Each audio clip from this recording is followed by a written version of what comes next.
Apologies for the delay. Had a big plate of pasta in front of me. TVPG! I thought I'd lost you in Japan. For a time I was happy. Everyone was happy.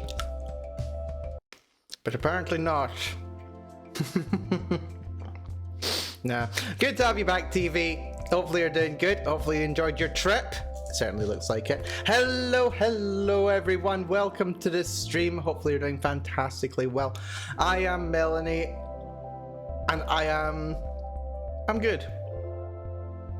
I'm good. I'm very good. Hopefully you're all having a very lovely week. It's Thursday. Hopefully the rest of the week goes very well for you all. Hello Adaver. Hello Nucleos. Welcome to the stream, folks. Hopefully you're all doing good. Oh, start. Yeah, hopefully we are doing good. That would be very nice. That would be very nice to hear if people are doing good. My week has been a roller coaster. Triangle. Good to see you, Triangle. Good to see you also. But yeah, no, my week's been a roller coaster. It has. Well, I say roller coaster. No, actually, no, I can't say roller coaster. There have been lows, but there have also been highs. And the highs have been quite stellar, so I'm quite happy about it. But yes, what have I been doing this week? I've been writing. Not very much of what you can actually see on screen. I've not been writing very much about what you'll be able to see on screen, but what I have been doing is I've been preparing for future chapters. I mean, yes, I've written like one word of an outline for chapter 3. Like, look at this, This is my outline for chapter. I think I need a little bit more detail than that. Just a wee bit more detail than that. And I've done that, but like off screen. I'd also think about doing some slight reformatting as well. Chapter 2, I think I'm gonna have to break up a bit. Not into like more chapters. Just like to break parts up. I'm not sure if there's a little section in the chat with Jillian that's gonna have to be redone. But a lot of, well, not a lot of, but a fair whack of what happened with Brianna's gonna have to change. This is kind of okay. I was thinking this was gonna end up worse. I think Brianna's response, this section here, is gonna need some significant reworking. Mostly because it's so good. Like, it's not because it's bad, just because I love it. Unless I don't know, maybe it could stay. Maybe it can stay. I thought there was more of it, to be honest. Maybe I'd hyped it up more than that in my head.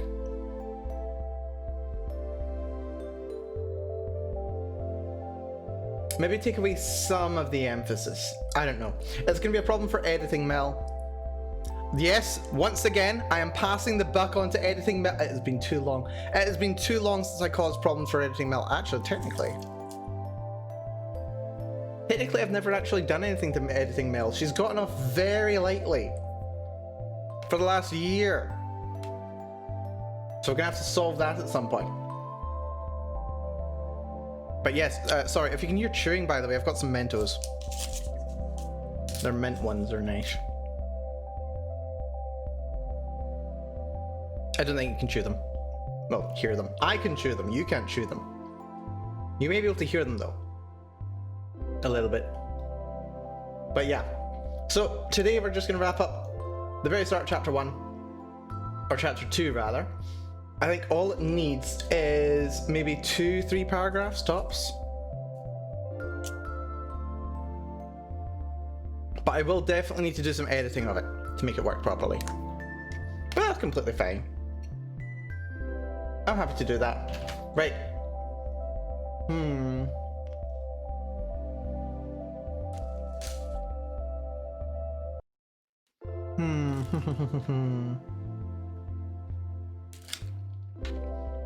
And this is going to be quite good actually, because we can establish the full nature of Jillian's relationship right at the start, which is going to be good. Although I don't like the idea of... I like this. This isn't in media res. It's good.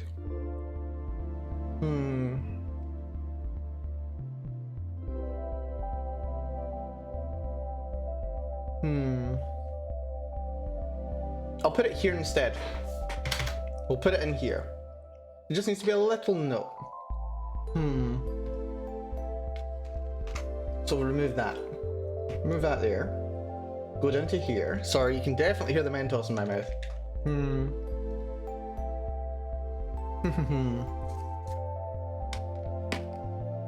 Oh, you can definitely hear the crunching. You can definitely hear the chewiness of the Mentos.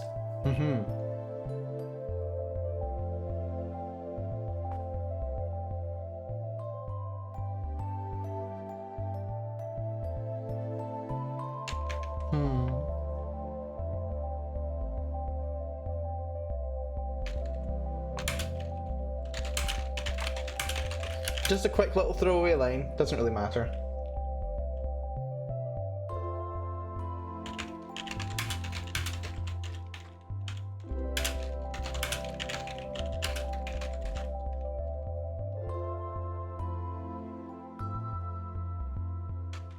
Or you wouldn't.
Sorry, I'm just munching these Mentos in silence and typing. But then what can I say? These streams do usually end up just a combination of me chatting on occasion, and me writing on occasion, and me talking about astrophysics on occasion. For some reason.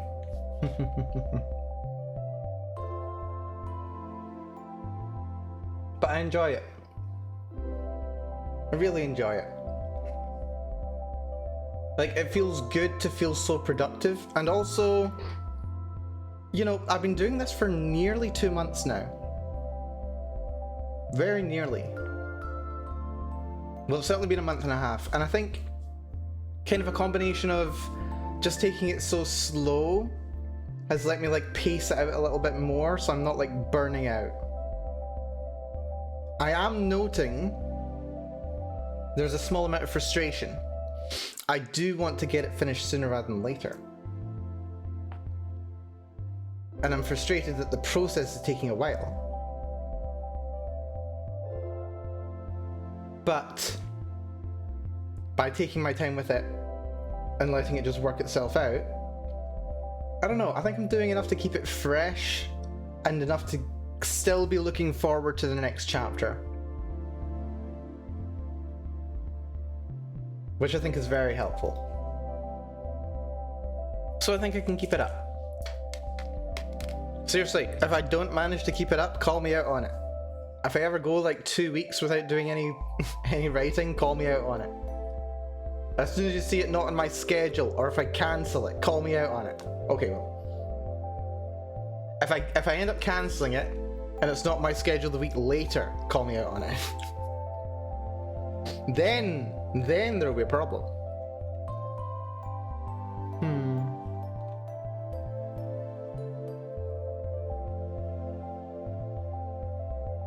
see.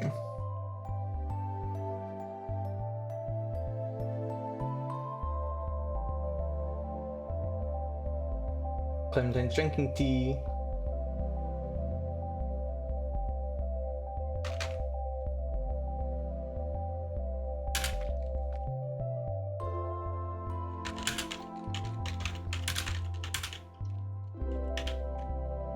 Did I say sip already?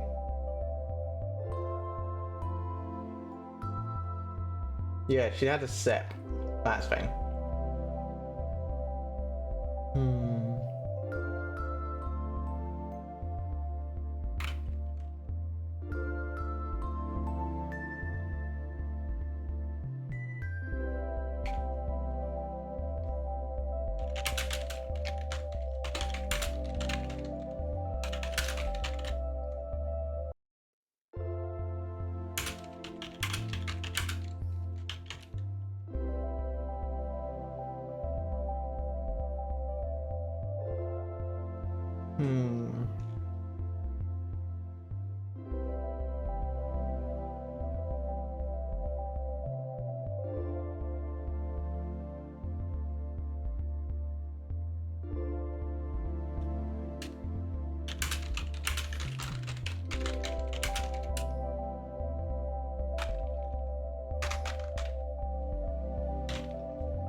There we go.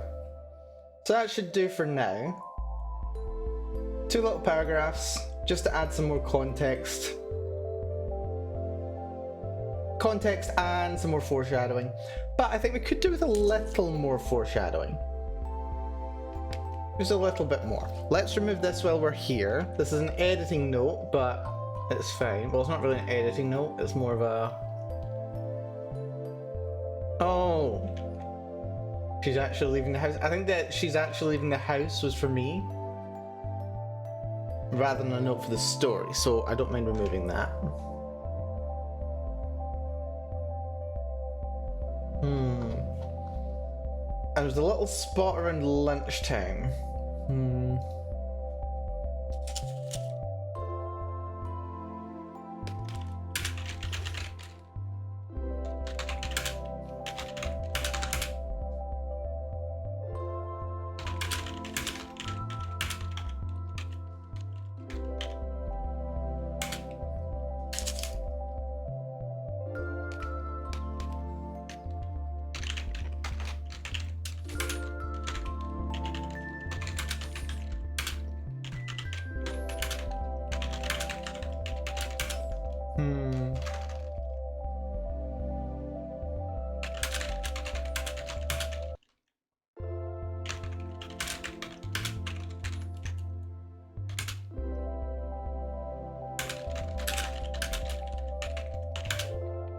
Do we go for the very low-hanging fruit here? Do we go for the low-hanging fruit? Because part of me wants to make a very... how do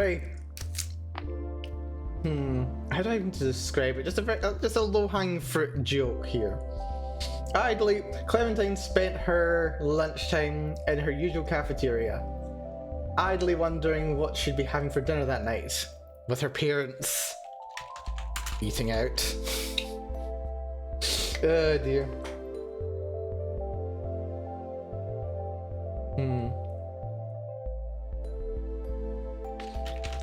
What should we be eating?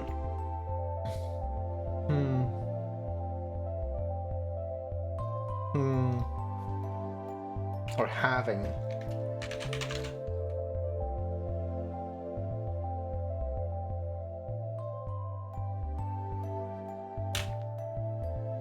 With her parents eating out, oh dear. I can't help myself. The freezing! The freezing! I can't help it.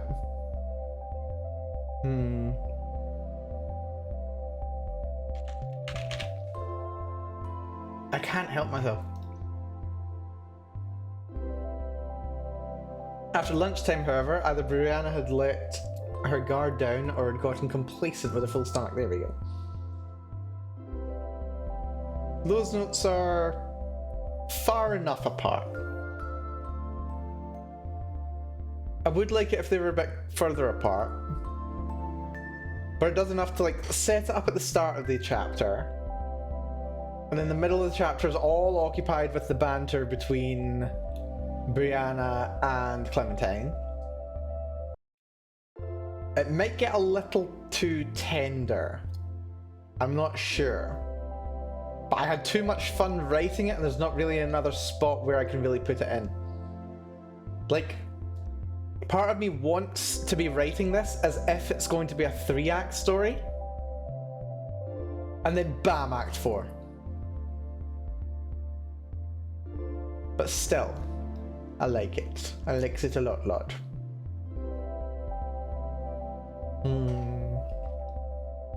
And there's a note about part 3. That's good there. I still like dumbfoundedness, so I'm gonna leave it. Right, I'm happy with this. I'm happy with chapter 2. Yeah, in review, I don't think it's actually as bad as I thought it was going to be. I thought I had built it up to be a lot more momentous than it ended up being. Like, still momentous, but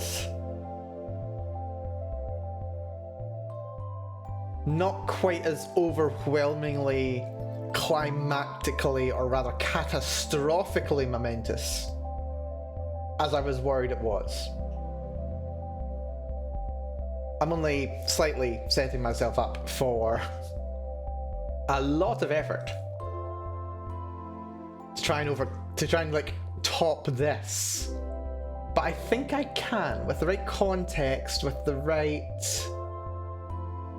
associations, the right weight, the right knowledge. I might be able to do it. I might be able to do it.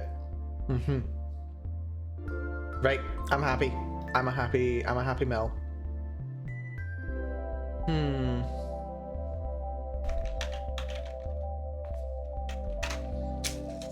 So yeah, with this one, Brianna almost pushes too far. Well, it's not really a Brianna almost pushes too far. Well, it's somewhat Brianna almost pushes too far.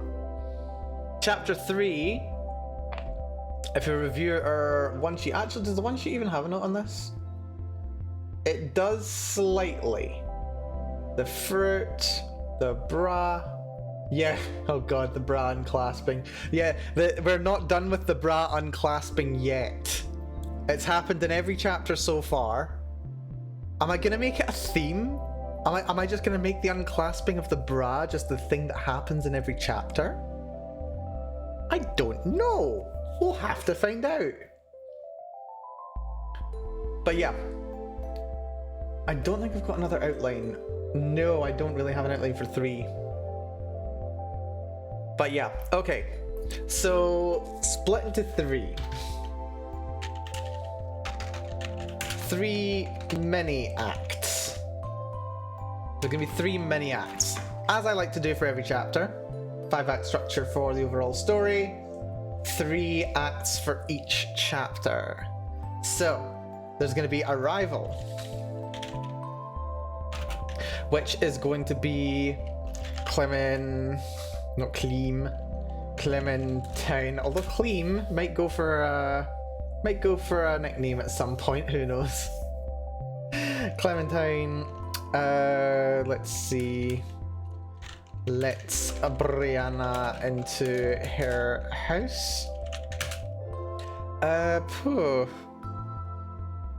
Lingering on the familiarity Brianna has with it. Mutual memories.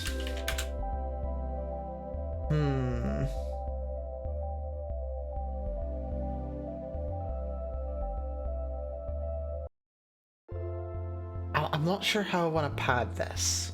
Actually, I think I do.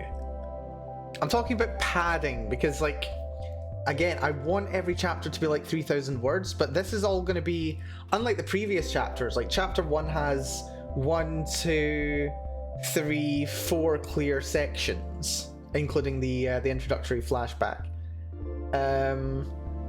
chapter 2 has 3 sections effectively.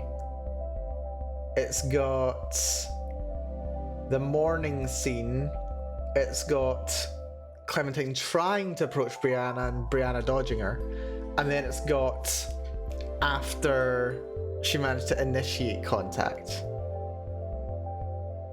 Whereas this one's going to be set entirely in one scene, but it still needs to have 3 acts. Just for my own, it doesn't have to have 3 acts. I could have as many acts as I wanted it to have. I could say there are 26 acts and justify each one of them, but I won't because that's too much hassle. So yeah, 3 acts. So we've got the arrival, where Clementine lets her in, linger on the familiarity, mutual memories.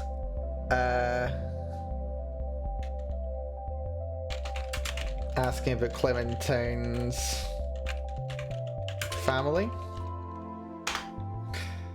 Act 2 is going to be how to describe it.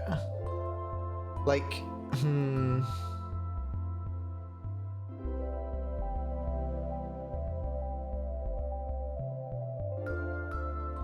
do we want this to go the same way as before?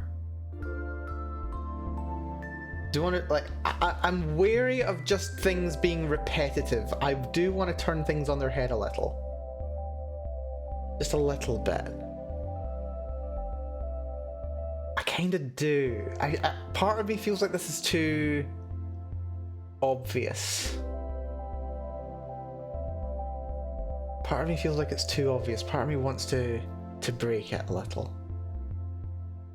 Break it just a little bit. I know where I want to get to. Act 4, or rather not Act 4, shoot. This is gonna be 2, oh shoot. Mini Act 3 is going to be things come to a head, whatever that may mean. Get your heads out the gutter. Ultimately, resulting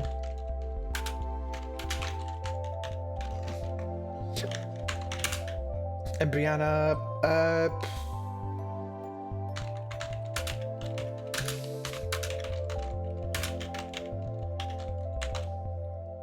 ultimately leaving Brianna running away in active distraught. Like, things have collapsed even worse than they have until now. Is that point. It's the, what is it? It's the recognition, just the laying out what the situation, well, maybe not what the whole situation is, what part of the situation is. And then just seeing that reality, like, all at once, is just too much for her to handle. Especially considering the place that she's in at that time. In many senses. This is the incredibly sad Brianna. Oh, actually, is this even the incredibly sad Brianna? No, chapter 4 is going to be the incredibly sad Brianna chapter. This is just going to get us ready for the incredibly sad Brianna chapter. Oh, poor Brianna. I love Brianna. I think she's great. She's a good girl, really. Right, but how do we get there? How do we get there? I want to do a little bit of subversion. A little bit.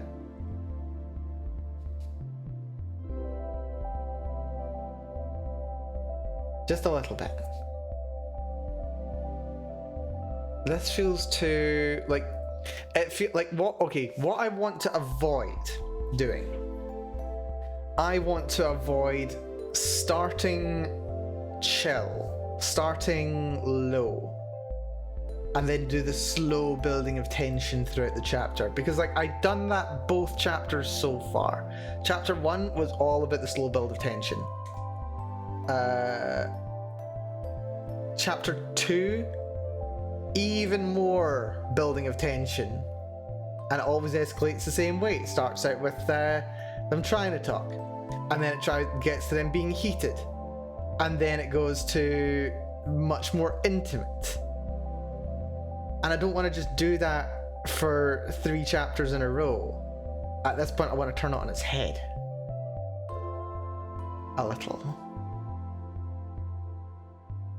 So part of me's thinking, we still do need to come to Brianna running away in distraught. Or distress, rather. But the way that we get there... Well, I mean, what is the situation that we see at the end of chapter 2? Part of what I'm thinking is Clementine's having the thoughts of, holy shit, have I, like, seduced her or something? Or, well, not really seduced her or something, but that kind of concerns her. And honestly, part of it may be there for Brianna as well. Can we lean more into toxicity here, perhaps? Oh dear, Mel, what are you doing? Could we...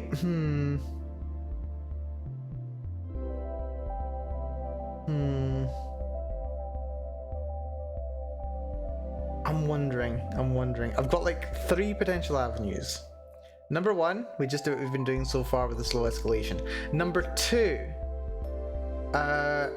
they arrive and then almost immediately it moves to Brianna basically, okay, not picking up where they left off at the end of chapter 2. Because that was going in a sweet direction rather than a steamy direction. But then I'm not... I don't know. Because I want it to feel natural. I want it to feel like a natural progression that could make sense to happen. So far, I don't think I've done a terrible job of that. But... And I do like my proactive protagonist. Clementine has been very proactive, which has been very good.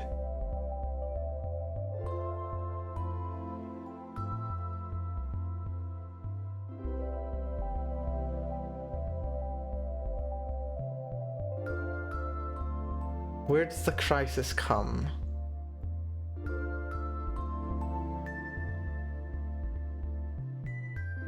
I think...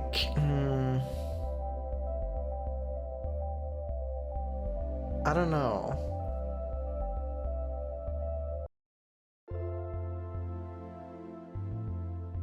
I don't know. There are options here. Like, this is always the hard part. You know where you want to start, you know where you want to get to, but you're not quite sure how you want to get there. And this is chapter 3. It's like right in the middle of this story. Of course it's going to be difficult. Part of me, what I want to have happen is as soon as Brianna and Clementine get in, Brianna immediately goes to pinning against the wall, making out. Which... I don't know if I don't know how I can move on from there though. Whether it's just because like from there things need to cool down again, and I don't want to throw cold water on it by having Clementine being incredibly against it, even though it feels like what she would do in that situation. Plus I'm trying to get into Brianna's head and figure out where Brianna is at this point. Like, end of chapter 2, Clementine's like...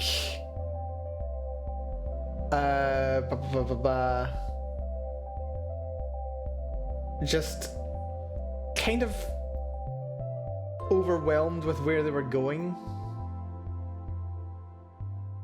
Just realizing that, yeah, without as many words, they were about to kiss there. It was going to be pretty cute and stuff.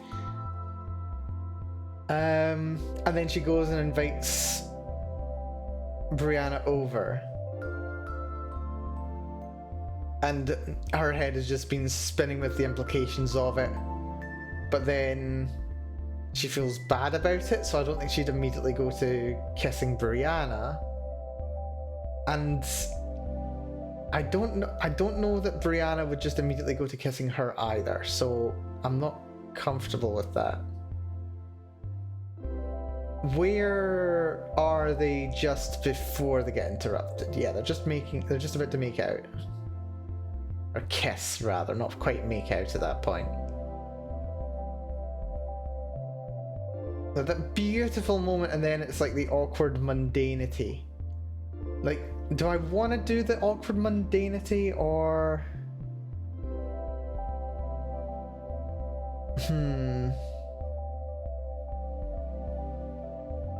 Have I don't think I've written myself into a corner. I don't think I have, because I can always rewrite it. I can kill my babies. Maybe not character death, but I can kill my babies when it comes to writing.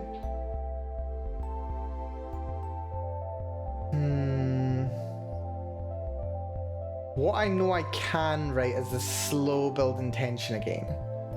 But part of me wants to throw that out the window.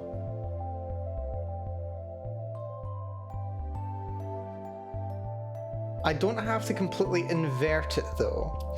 Rather than going like 1/3, 2/3, 100%, I could go 1/3, 100%, 60%. That could work. Maybe. So they do that. Then things get to heated.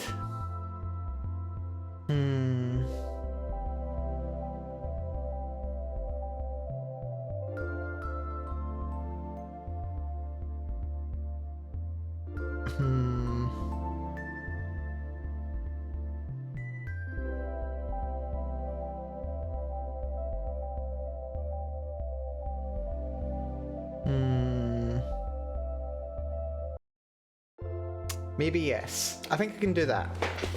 I can do that. But then, but part of me's we're doing that as well, because that's kind of what ended up happening in chapter 2 already, somewhat. Because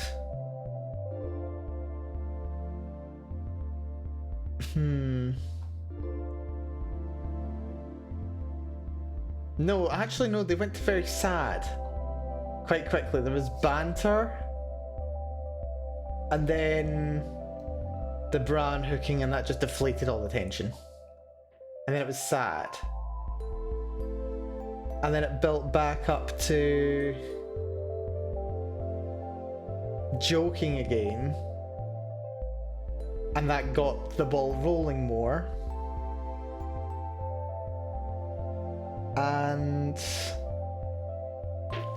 there we go. There we go. Okay, so more toxicity, more maladaptive behavior. Yes. Okay, I can roll with this. This is Brianna and Clementine have both realized at this point what's going on. They figured out what the game is, but they're still figuring out how to play, so to speak. So Clementine makes one offhandedly provocative comment, and offhandedly has 2 Fs, and Brianna pounces on her.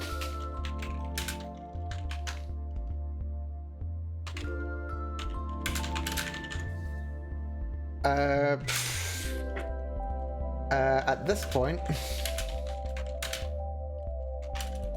both have recognized the game they're playing. Also, I just lost the game. You're welcome. Both have recognized the game that they're playing, but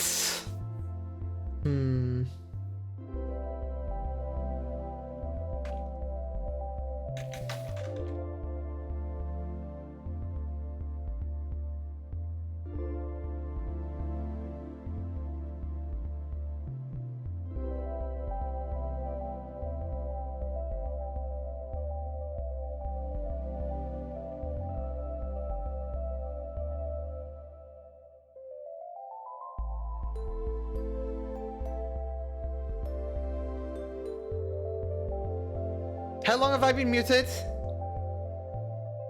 When did I mute myself? How long have I been sitting here muted? I just looked over and it was muted. What the hell? How long have I been mute? God damn it. I don't think I intentionally muted myself. Wait, if I press this. Okay, that's not still muted. That's fine. Heard you rambling all along. Okay, that's good. That's good to hear. But yes, welcome Kuro. Thank you for the posture check and hydrate. I am currently sitting all scrunched up in my chair, so let me just fix my posture. I've been sitting like that since before. So I bet you just muted yourself and instantly spotted it. Okay, that's good to hear. That's very good to hear. But yeah, hopefully you're doing good, Kuro. I mean, aside from the not sleeping part, that's less good, but hopefully you managed to get some rest and you've got a nice day ahead of you tomorrow, so you don't need to worry too much. Regardless, don't worry too much about not sleeping. Just rest. Just rest and be good to yourself, and I'll try not to disturb you too much. We are making some progress on the outline for chapter 3. And we'll see how this goes. Let's see, you're going to a convention in another state this weekend. Okay, well, maybe you can get some rest tomorrow before you go. Oh, right, so you're excited. Okay, that's fine. Yeah. Okay, if it's pre-con excitement, that's really good. That is very good. Right. Until you get to go then, take it easy as best you can. Do your prep. Don't rush at the last minute. And breathe. Breathe is a priority. Breathe. And make sure while you're there you're eating well, drinking well, plenty of water, especially if it's hot, and get sleep as best you can. Do enjoy yourself while you're there, of course, but do take care while you're there. Last thing you want to do is burn yourself out and then have con flu when you get back. That happened to me once. I went to a con and burned myself so much dancing at the music event, and that I was like limping trying to walk up and down stairs the day after. Like, the rest of the con was a nightmare, but it felt so good. But it hurt so much, but it was so good. But it'll be cold. Ooh, cold is less fun, especially if you're going to be cosplaying. Definitely going to be less fun if you're cosplaying, but still, no. Even regardless, actually, yeah.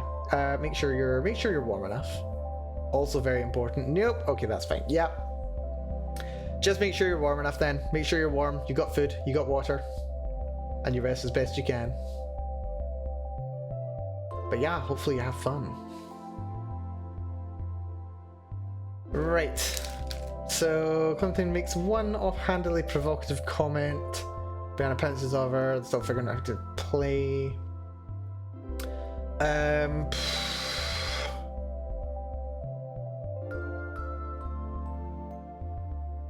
At what point... Going down to the con because there'll be a Hololive concert in Australia? Holy crap. That sounds awesome. Actual Hololive concert in Australia, that sounds great. No, enjoy. Also, do give us deets when you get back. I want to hear about it. Like, okay, I'm actually a terrible fan of VTubers. I don't actually keep up with VTubers on a daily basis. I don't have the time or the energy to keep up on a daily basis. I watch clips, and that's as best as I can manage. I watch clips, occasionally listen to the music, sometimes lurk in a stream for like a few minutes, but I'm terrible. I spend more time with my friends' streams than I do big corporate VTubers. But I still like being in this place. Faith! Faith! Good to see you, Faith. Hopefully you're doing good. Also, Angry German, thank you so much for the follow. Good to see you, folks. Hello there, S the Red Square, Faith, Hylian, Angry German. We're not drowning. Are we sure we're not drowning? And Silver! Hello, Silver. Hello, Faith. Welcome to the stream, folks. Hopefully you're doing fantastically well. For those of you who may be unfamiliar with me, I am Melanie, mad scientist extraordinaire, science gatekeeper, and erstwhile Yuri writer. We've been writing some Yuri. This is, I believe, the 7th one. What are you up to? You're doing some chatting as well. Hopefully you enjoy it. What are you chatting about, Faith? Hopefully you're up to something good. Just wanted to point out there's a hedgehog on my shoulder in case I didn't notice. I did notice. Hello, hedgehog. Hello, hedgehog. This hedgehog's been chilling here for ages. Actually, when did you join me? Oh wait, I remember. Yes, it was Oshirabu. I was playing a visual novel, and I thought I might need to cover up some spacey scenes. And the hedgehog wasn't used for the covering up of the spacey scenes. So since then, it's just been chilling out on my shoulder. It's just apparently my shoulder is the lewd part. Well, actually, look. See, this shoulder, the shoulder on my right shoulder, is completely exposed, but it gets covered by my hair. So it's not actually that lewd. But this shoulder's completely clear. Oh, nope, too scandalous. So yeah, the hedgehog has to cover. Appreciated, little one. But yes. It is the official mascot of no, semi-official mascot. It's very weird story. You're just here. I just like having you here. It's just nice. It's just nice that you're in the same place. It does not need to be there. It just is. I love it so much. Ah, dear. I haven't heard your voice in ages, and your voice is so pretty now. Thank you, Faith. Honestly, I'm not putting as much effort into it as I should do. I am not putting as much effort into it as I should do. I really am not. I need to do voice training properly. But you know what's nice? Just not having to try. Or rather, I'm trying, but it's a try that is nice. Relaxing, itchy vibes. Okay, I like that. I like hearing that. Thank you, Faith. I appreciate it. No, I could try more. I'm lazy. I'm very lazy, but we're having fun. I've been writing a Yuri story for the last several weeks. We're on chapter 3 now, and I'm just figuring out what we're going to put into the story. It's spacey. It's got a lot of bra unhooking. Okay, I say a lot. It's happened twice so far. Okay, well, 3 times technically, but still. It's gonna be a thing in every chapter. I've decided it's gonna be a thing in every chapter. It's more of a writing exercise than anything else. It's gonna be a short story, 15,000 to 20,000 words, 5 chapters as a hard limit. I know exactly where I want to end things. It's also kind of modern day setting, not complicated world building, very small cast of characters, so easy to work with. It's just so that I can say, here we go, a completed project. That's gonna be it. That's the aim, and then maybe I'll continue on with it a bit later. Thank you for the hydrate, by the way, Faith. Bear with a little second. I do have some dishes that are in the way. Clunk, clunk. There we go. Next, they will be taking off the stockings. Think of the children. We'll see about that. We'll see about that. Alrighty, good night, guys. Keep her say so. No. The say so has not been happening. The say so is gone. The say so is left. This poor little hedgehog's just traumatized. You are, aren't you? That's why you're not doing your job. You're just too traumatized. No, thank you so much for the raid, Faithy. Hopefully you had a lovely stream. Hopefully you get yourself a good rest. Hopefully you've got a good day ahead of you tomorrow as well. But yeah, you rest well, Faith. Take care. Thank you so much. But yeah, believe it or not, we're just getting started. I started later than expected today for science reasons. By science reasons, I mean work reasons. And by work reasons, I mean I didn't wake up early enough to get in early this week. But that was on account of work reasons, so it's fine. So yeah, we've only been going for 1 hour, and we finished off a couple of little extra paragraphs in chapter 2, and we've been working on the outline for chapter 3. And we're just figuring that out just now. So at this point, we have our 2 girls. We have Clementine, our point of view character, and we've got Brianna. They have a bit of a breakdown in their relationship. They weren't like together prior to it, but they were very, very good friends, very close friends. something happened and their friendship suffered a critical meltdown. And it got to this point of bullying, where Brianna was basically bullying Clementine pretty much on a daily basis. Very toxic relationship has formed at this point. Which is to Clementine being pretty not great for Clementine. Situation changes, however, as Clementine rebels slightly against Brianna. Brianna tries to re-establish the pecking order, so to speak. And it leads to a bit of a heated situation for them, where they start realizing, oh wait, what's going on here? What's going on here? This isn't anything that we expected or anticipated. What's happening? And they've got to try and figure that out. The plot being, ultimately, they will, spoiler alert, manage to resolve their differences, grow as individuals, and basically heal the relationship. So it's toxicity and overcoming a toxic relationship through moderately, only slightly toxic and unhealthy actions. But it gets us to a good spot. It's not meant to be a model relationship or model relationship advice. This is just two people and their situation. But yeah, no, that's the whole deal. If it sounds interesting, by all means, stick around. I've been having a lot of fun writing this over the last several weeks. Nearly 2 months now, actually. And we're only 3 chapters in. Oh god, my writing rate is so slow. But still, anyway, let's try and get that writing rate up a little bit. In 10 minutes I want to start writing the actual chapter, so let's work out the rest of the outline. So, for this one, they've had the beginnings of a heart-to-heart. You heading off as well, S? No worries, but thank you for coming by.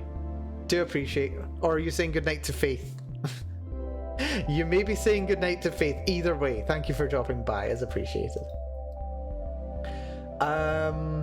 So yeah, where was I? Yeah, so we've had... The two are going back to Clementine's. And this is when they arrive. Clementine makes an offhandedly provocative comment, and Brianna pounces on her. Spicy.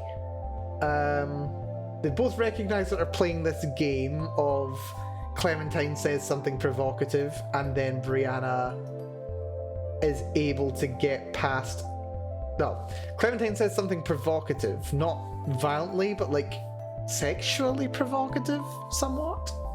And that kind of allows her to be able to interact with Brianna. And as a result of that, Brianna is able to interact with Clementine and get past her own hang-ups at stopping that from happening. But at this point, she's not figured out exactly how that works. So this is like re-establishing boundaries, so to speak, within this game that they're playing. We'll see how this goes. But it starts spicy. At this point, both have recognized the game that they're playing, but are still figuring out how to play, so to speak.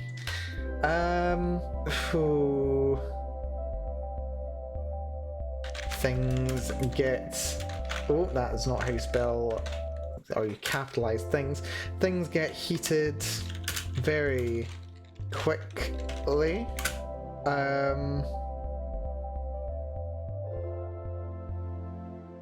But Clementine needs to call a time out. This will be elaborated on further in the actual chapter, but this is fine. Clementine needs to call time out.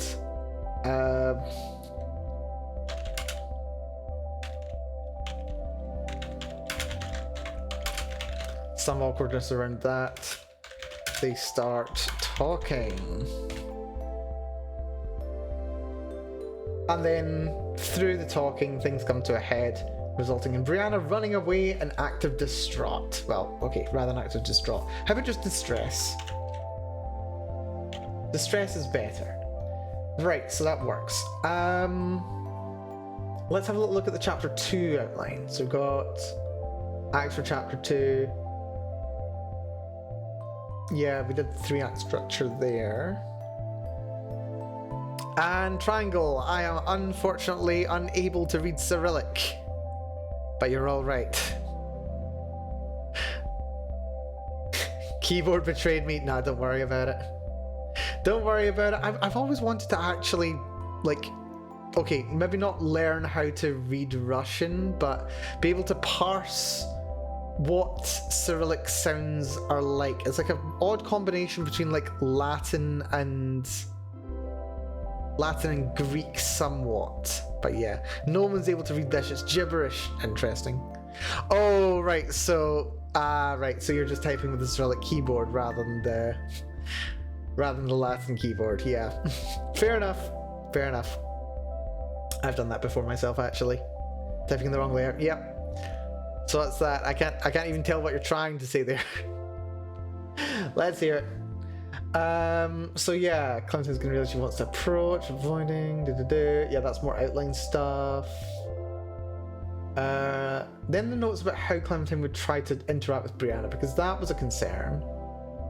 Within scene 1, how to go about doing this. How to get Brianna into Clementine's room. This is just how we start, how we finish. And then a little note about the next chapters. That's gonna be fun. In an act of destruction is what it meant to say. Let's see. In an act of destruction. Pertaining to what, though? What's the act of destruction? Creation is the work... destruction is the work of an afternoon. Creation is the work of a lifetime. I wonder.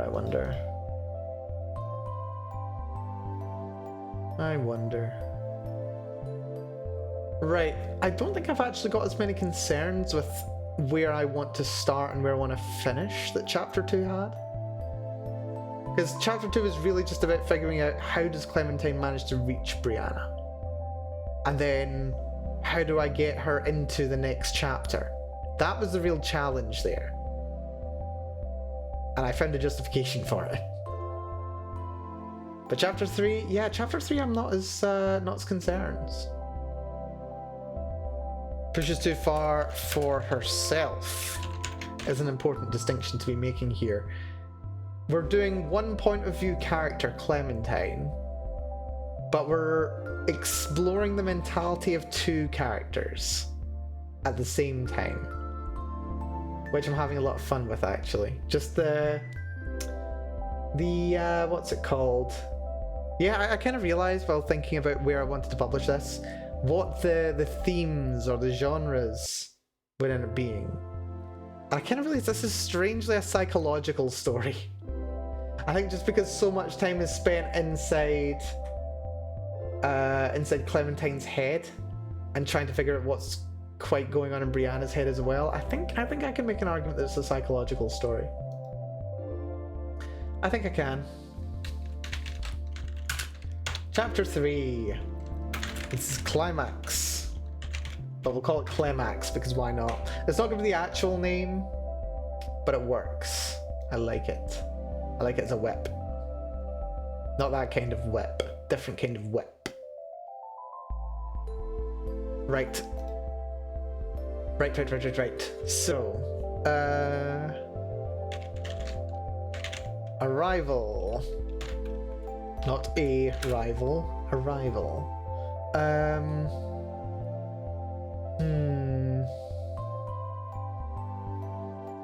Just copy that in.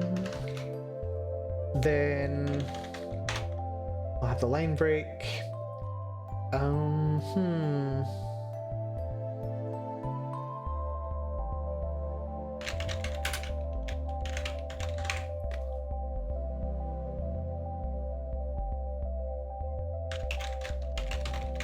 Well, exposition.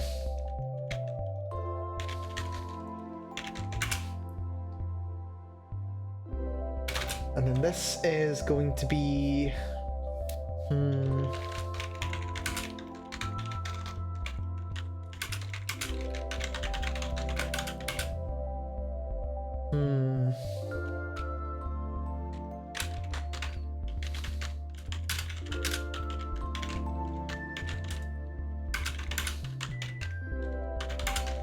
Boundaries are established and trampled over.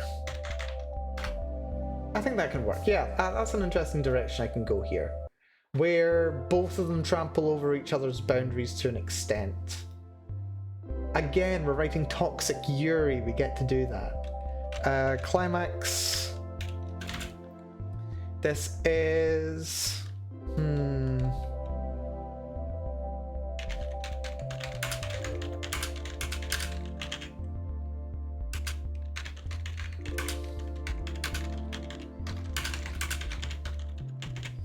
There we go.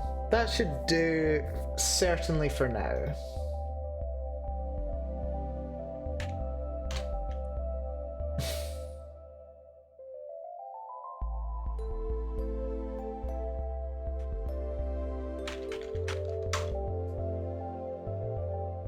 Just simplify that description a little bit.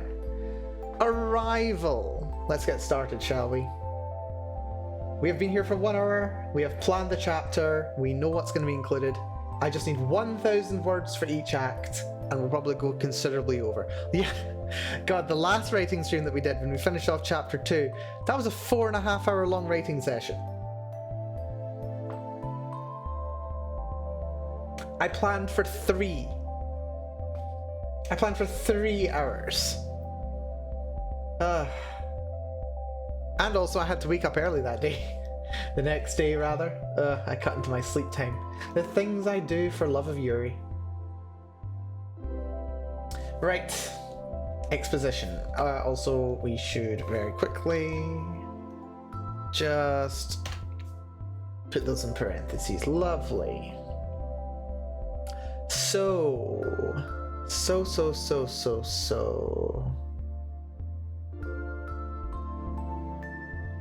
Arrival.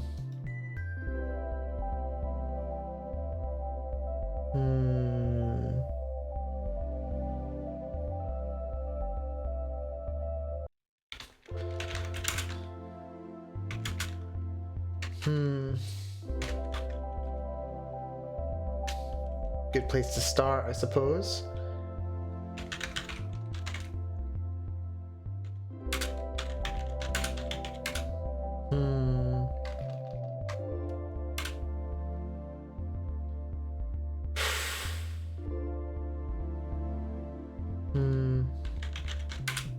I hate the cliches. Clementine's heart pounded.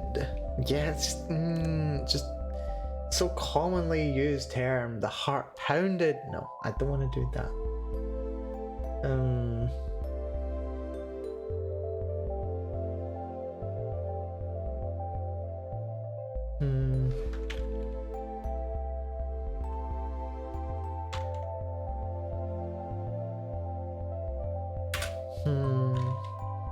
Pulse roaring, heart pounding. All synonymous expressions. Do I want that? I don't know if I want that.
Hmm.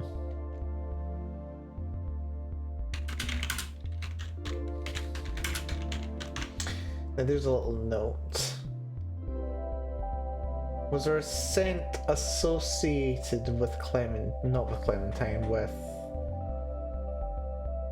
I think there was actually. Yeah, was there not a brief citrus smell associated with Brianna? Yeah. Citrusy. There we go. Okay, citrusy. Did I include a note about citrus in chapter 2? Hold on. No, we've got electricity, excitement. Electricity and excitement. We need to have another note about a citrus smell. Can't believe I didn't include that. Jeez, I'm so smart. Where would we want it?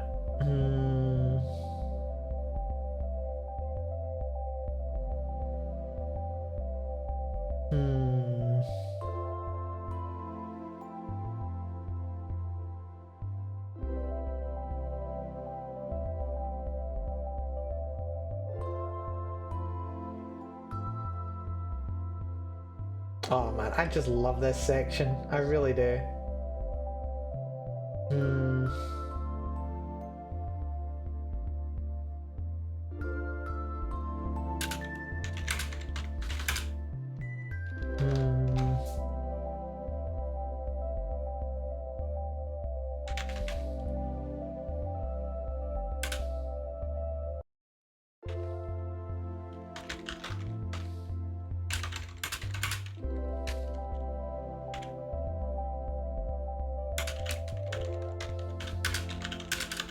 Just chuck it in right there before the beaver dam. The faint smell of citrus enveloped her senses. Suddenly the door rattles in its frame. There we go. Perfect. Wonderful. I can do this. I can do that. That's good. I like it. I like it. We're rolling with it. So yeah, there we go. Although right at the end of chapter 2 and then having another reference to citrus, that might be a little much all at once. Could I put it anywhere else?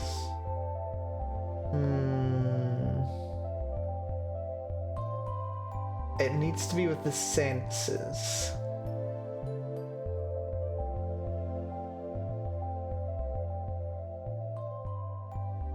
You know what? I think it's okay. I think it's okay. It's not right at the end, so I can deal with it. We just need to figure it out. But that's okay.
Here we go.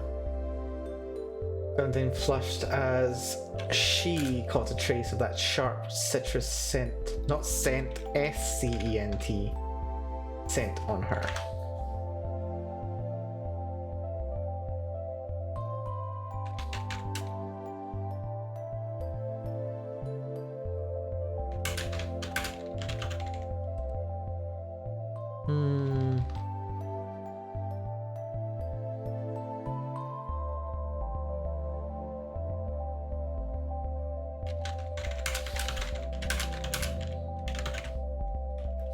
Still smells the same.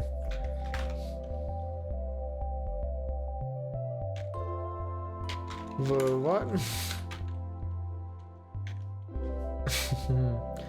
Witchy flush? Not flush.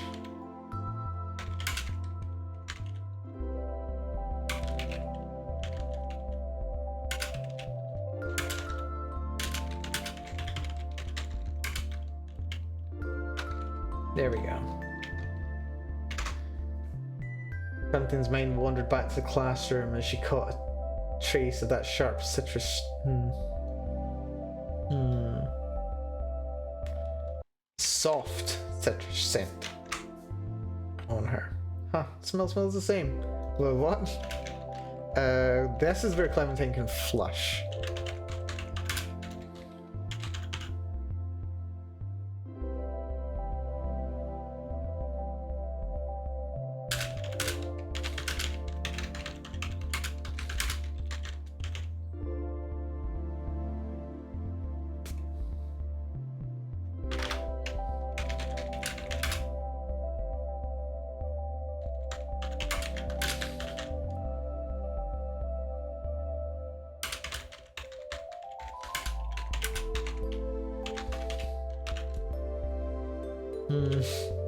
I heard smells the same.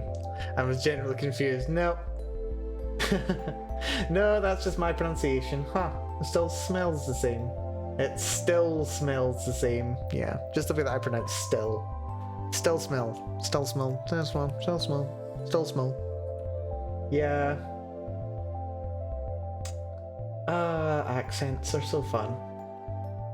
Ben looked at her curiously and slowly indicated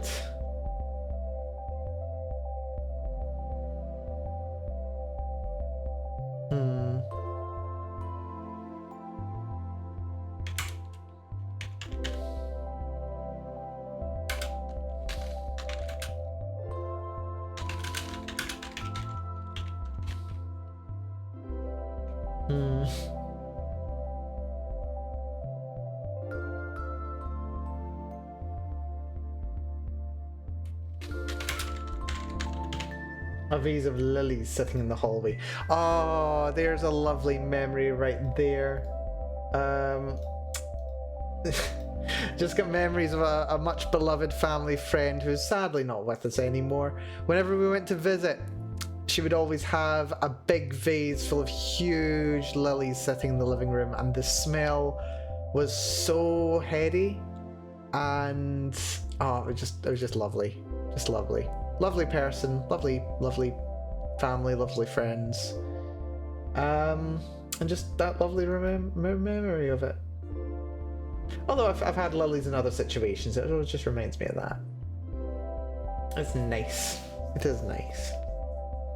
Looked at her curious and slowly indicated the vase of lilies. Also, look at these middle-class bougie people having a freaking table in their hallway with a vase of lilies on it. I don't know, maybe they're just better at interior decoration than I am. I'm terrible at interior decoration. Oh god. Let's see.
suppose. So yeah.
We're using the British spelling of mum here.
What are they called?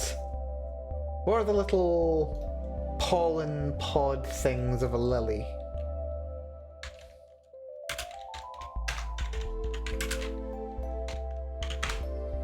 Pollen pod, what are they called?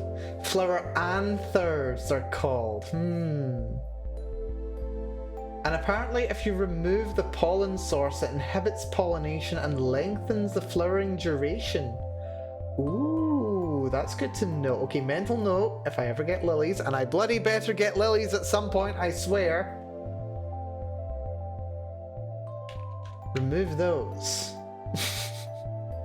Anther. I'm actually going to use the technical term here.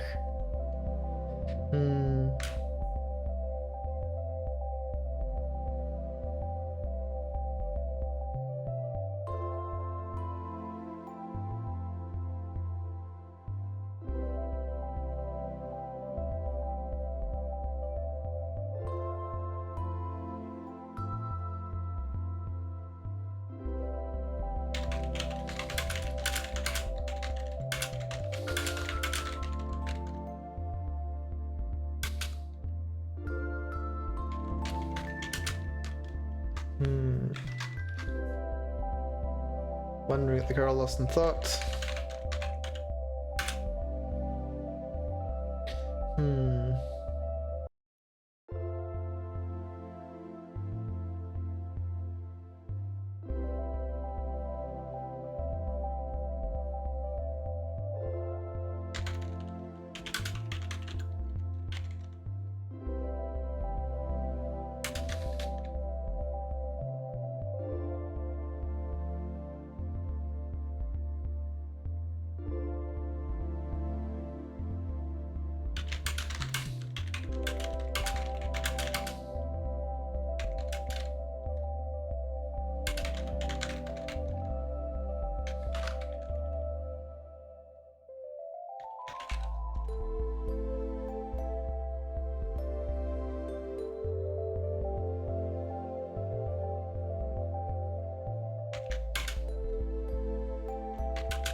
Hmm.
Hmm.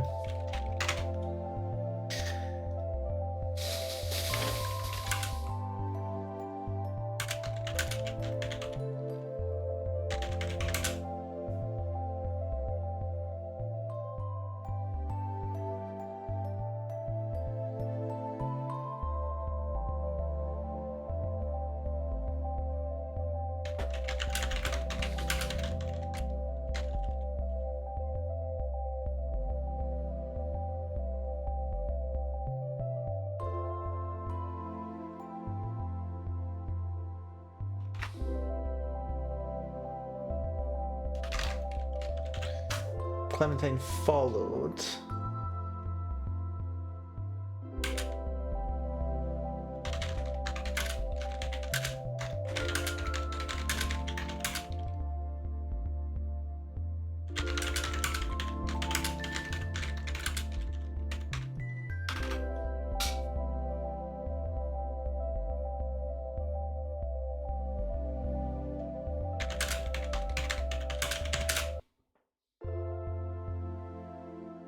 Hmm.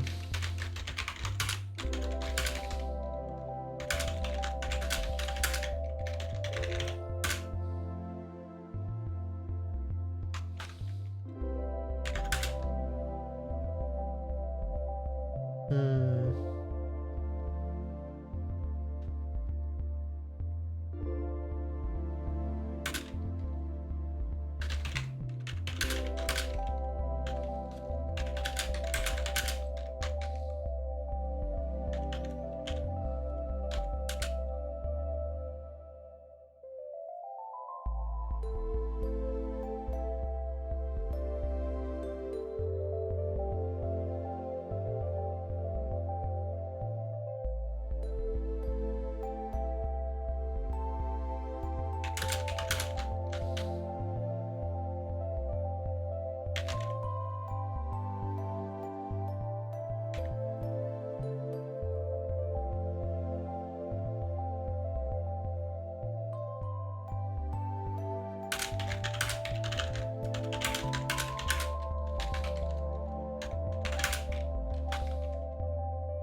I'm enjoying this. I like this scene. I feel like I'm able to do quite a bit of exposition here that I might not have been able to otherwise, which is night. Night, Kuro. Thank you so much for coming by. Hopefully you get yourself a good rest this evening, and hopefully you are very well rested for the exciting weekend ahead of you. Hopefully you have fun. I will look forward to hearing about it later on. But yeah, in the meanwhile, take care. Have a good one, Kuro. Have a good weekend. Be good to yourself. Good night, friend. But no, I'm enjoying getting to write this. I like the way that this scene's going. Each of the chapters has a feeling of its own, I'm noticing. If I had to say, for chapter 1, the feeling is anxiety. For chapter 2, the feeling is frustration. And for chapter 3, it feels like nostalgia is where things are going. And that might be worth making notes of, actually. As a potential, like, chapter title.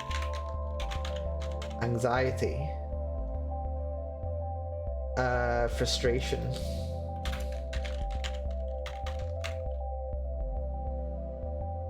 Although nostalgia might work better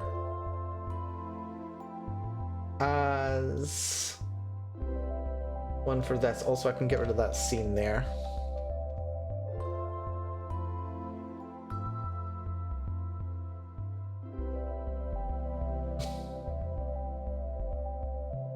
Yeah. And then this one is nostalgia. Nostalgia might work better for chapter 4, but we'll see. We'll see. But it does feel like nostalgia is a direction that this is going. Not just for the story, but also for me. Like the little memory of the lilies, the little vase of lilies, is a bit nostalgic for me almost. And I'm doing a little forward casting of myself, which is something that Clementine does, but I'm doing a little here too.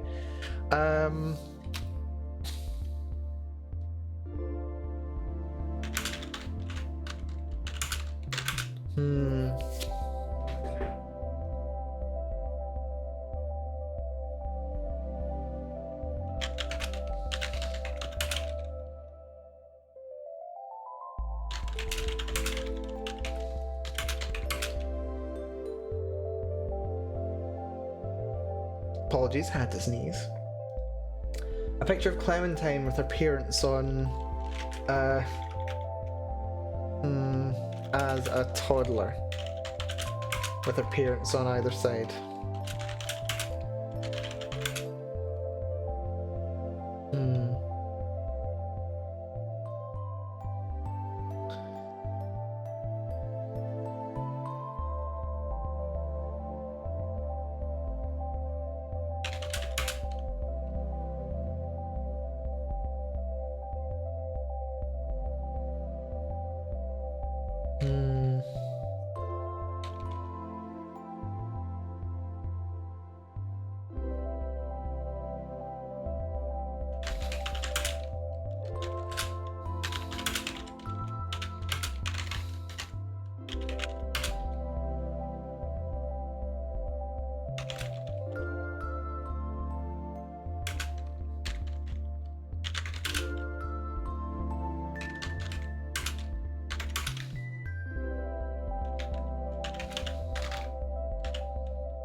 How do we word this? Hmm.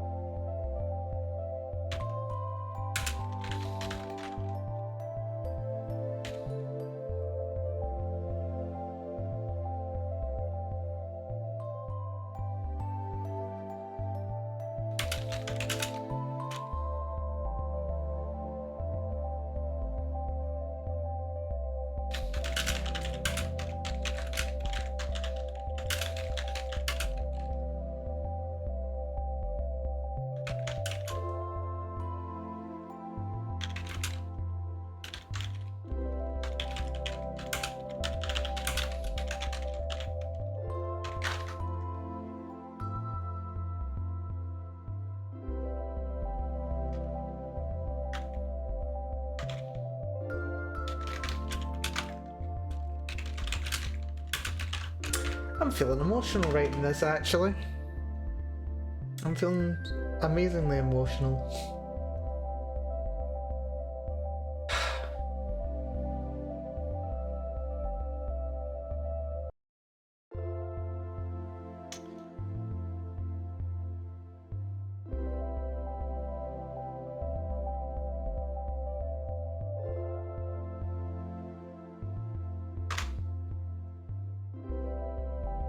Hmm.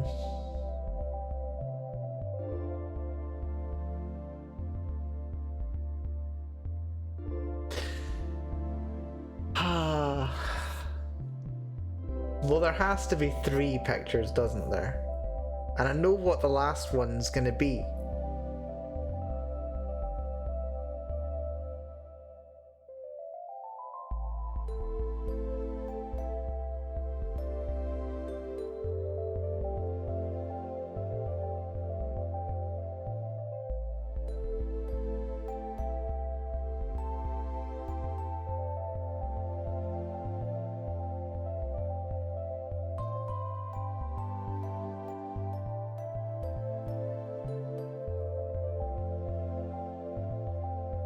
Hmm.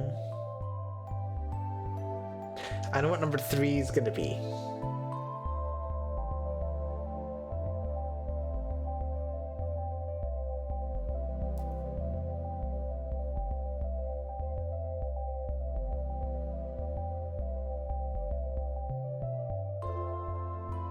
Having a weird thought just now with the emotions. Just wondering, like, does anyone remember when you were taught how to have a picture taken of you? Like, I'm just casting my mind back to like pictures of like birthdays, the vague ones that I can remember, and like being instructed, yeah, put your arms around your brother, or your arm around your brother, and smile, say cheese. It's a weird thing. It's a bit of a weird thing. Oh, I'm just in an interesting mood today. I've not talked. Okay, I've not rambled enough lately. I've had a roller coaster of a week. It has been difficult, but it's also been lovely. The difficult parts have become more manageable. Not necessarily because the difficult parts have changed themselves, but because I have changed in response to the difficult parts. It's questionable how sustainable such things will be long term. But I'm good. Not in a burying away, it's in a very conscious of where I am and able to handle it kind of way. And by able to handle it, it's recognizing it and processing it and taking time for self-care and for things that encourage growth and recognizing what is happening, not burying it away, but addressing it and taking steps to address it. Which is good. Which is very good. Goliath, welcome to the stream. Hopefully you're doing good. Good to see ya. Hopefully we're doing good. We're writing today. We're writing Yuri. I'm not writing very fast, but you know what else is new? Actually, we're pretty much on par. Hopefully doing good, Goliath. We're currently having a little bit of a mini break. What are we cooking? More Yuri writing, of course. We're writing more of Softy, which is lovely. And I've also figured out, okay, maybe not exactly, but I've got ideas for chapter titles. Anxiety, frustration, nostalgia. We're getting vibes today. We're getting vibes. But yeah, we know what chapter 3 is gonna be. We know what we're doing in chapter 3. We know the direction of this chapter. We're gonna deliver on this chapter. It's gonna be good. I'm currently, what program is this? This is Obsidian, which I would highly recommend. It's a very, very useful tool. I'm not sure if you can see behind me. You definitely can't see behind me, actually. There is this cool little tool where you create a vault, which is basically a folder that contains all the stuff that you're doing. And yeah, we've got a graph here. And you can see how every page connects to each other. Like, you don't have to. I really don't need to, but I like having it. And yeah, you can actually like open them up on the graph, and it's cool. And you can like move them around at will, which is lovely. It's very cool. So yeah, you can see like how they're all related to each other, how they link together, the way that they kind of what connects to what and how. It's interesting. Can you add timelines to? If you can, I'm not familiar with how. I haven't seen anything for timelines. But then I also haven't spent that much. I've not spent enough time with this, to be honest. If there is a timeline tool, that would be really cool. Graph view, canvas, daily note, template, command palette. I wonder if there is a way.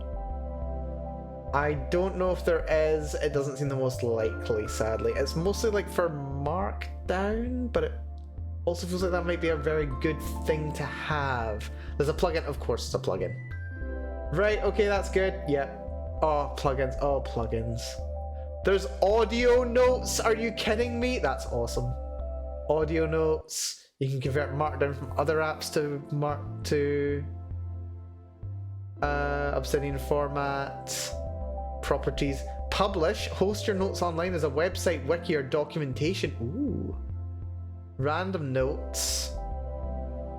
Flash commands. Slides.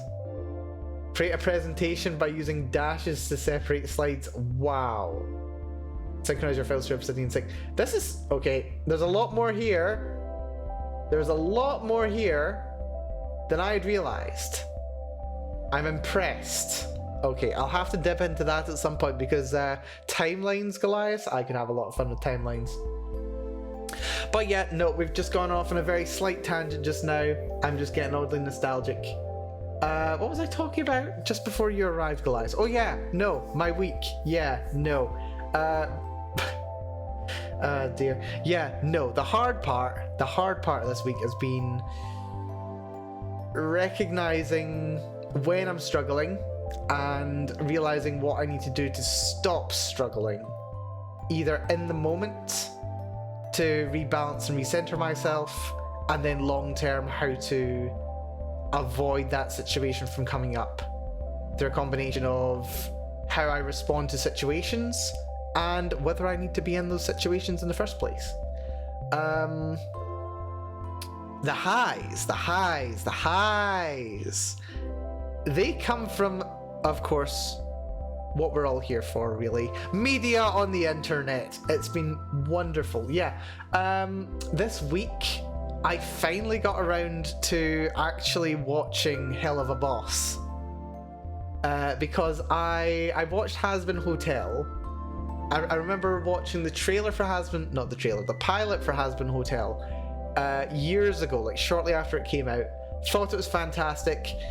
And then realized I was going to have to wait 5 years for the adaptation to actually be completed, which kind of sucked. But then I was aware there was Hell of a Boss, which is, you know, same creators, same universe. some similar characters, the same characters in the same setting. I remember watching the pilot for that shortly after Hazbin Hotel had been announced to have been picked up by Amazon. And I enjoyed it, but when the series was coming out for like seasons 1 and 2, I didn't watch it. I like heard friends who introduced me to the IPs talking about it, and I was like, yeah, that's pretty cool. You know what? Good. But I never like took the time to actually watch it myself. Never got around to it. And this just like over, wait, was it even over last weekend? What did I do last weekend? What did I do last week? I did something last weekend, didn't I? Oh yeah, no, last weekend I was reading. Yeah, I know. It was the pickup of that Hazbin Hotel fanfic. Oh god, Mel, what are you doing? It was that Hazbin Hotel fanfic. Yeah, that's what I did this weekend. And then afterwards, I felt like I need me some more of something relating to this. Yeah. Oh, TV, you've not been here. TV, you don't even know. Oh yeah, no, I wasn't writing it, I was reading it. That's what I spent my whole weekend doing, TV. All of Saturday and Sunday when I wasn't streaming was dedicated to reading this fanfic. And it was fantastic. It was fantastic. Okay, like, it's not perfect, but it was very fun. I enjoyed it. Got to do my little analysis after the fact, which was very fun. But yeah, no, after that, I was like in the mood for more of similar. So I actually ended up picking up Hell of a Boss, and you know what? I can see what some of my friends are saying. I see why they enjoy it more in some ways than Hazbin Hotel. I don't know which I prefer overall. I think Hazbin Hotel is very much more like, it makes sense that it would be the series that would be picked up by Amazon, even considering that both of them are, you know, adult cartoons. It seems like it makes more sense to have been picked up by Amazon. Not in a bad way necessarily, just in a it's going to be a certain way regardless. It was still really good. I still really love it. But watching Hell of a Boss, where it's on like YouTube, you know, anyone can watch it, and you know, I was expecting irreverent humor. I got it. I was expecting dark humor. I got it. It's got lots of dark humor. I wasn't expecting it to be so emotional. Honestly, I was blown away. Like, there's like characters in it and tropes and things that you see in it, and you're just like, yeah, I see where this is going. Like, I see where this kind of irreverent humor series is going to be going with this kind of trope. Like, you know, the rich noble who's giving someone in the lower classes access to this incredibly powerful artifact for, you know, basically in exchange for sex. And it's very clear that it's being framed in those terms at the start of the series. But then it actually spends time with the characters, and it becomes heart-wrenching. It does high concept so well. It does low concept so well. It's fantastic. It's genuinely fantastic. My biggest complaint is that there's not more of it. Okay? Season 2 ended last year, and I need more. It's so good. If anything, I just felt disappointed with the last episode that we got, because it was a great episode. I didn't expect random clown character to be one of my favorite characters, and yet here we are. Like, seriously, they do such a good job of making you care about the character. It's just so good. So yeah, no, even after some difficult spots over the course of the week, being able to see this series, and I've not even mentioned the animation. Sakagaboru must be full of it. Like, not entirely full of it, we know, but seriously, I need to check Sakagaboru and see what it thinks the most Sakuga moments from has been not Has-Been Hotel. Has-Been Hotel has a couple of Sakuga moments, but the real good animation, the best fight choreography and action scenes are definitely in. I would say anyway, they're definitely in Hell of a Boss. But my god, the raw emotion in that series! Like I've had You Will Be Okay from the second series just on loop on my way home from work today. It is gorgeous. I mean, it's a minute and a half long, but it's gorgeous. So yeah, no. That's kind of influencing me right now. I think I've just all that going on has got me quite emotional. I did not expect Stolas to become another of my favorite characters. I fucking love Stolas. Oh my god, just everything about his character is just so good. It's just so good.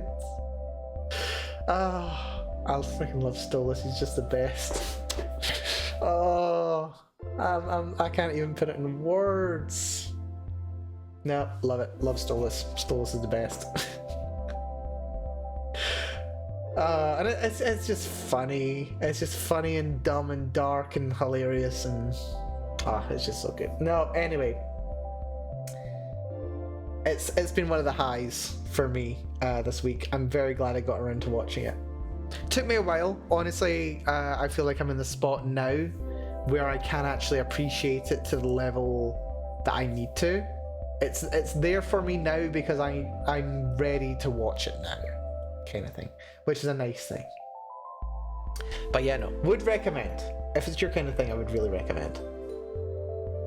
Season 2 is so good. Anyway, yeah, no, just especially like Stolas and his daughter, for example, just seeing them interact is very sweet. I like the they're both trying their best but it's not going well kind of thing. And also just You Will Be Okay. It's just so good. It's just so good. Also, I'm not sure if people noticed it. Subtle Lovecraft references. I say subtle. They literally call out the chief elder god abomination, Azathoth. The nightmarish being whose dream all of reality is just casually dropped. They're like, oh yeah, that meteor shower, yeah, that's Azathoth's tears. And you're just like, huh? Okay. We're doing demons and we're also doing, cosmic unknowable entities. Sure. I love it. No, it's good. It's good. I like it. It's really fun.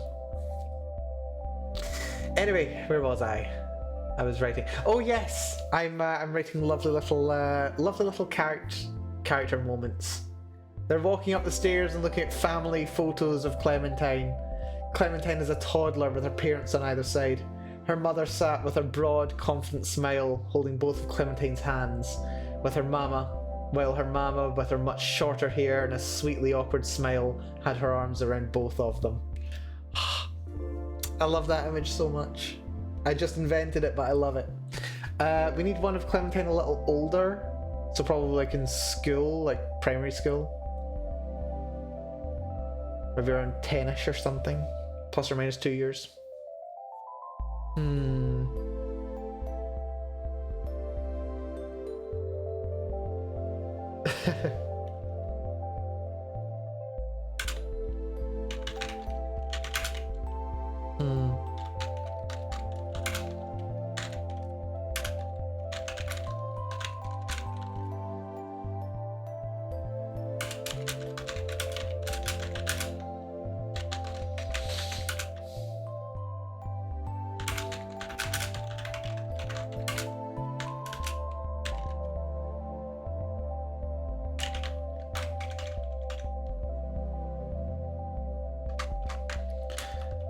Candid picture of Clementine sitting at the kitchen table, pencil in hand.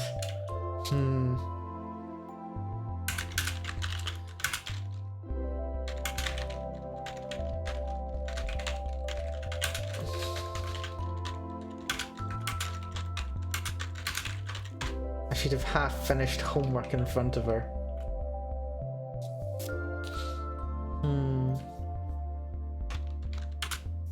Where do you publish this? Guys, I've not yet got around to publishing this.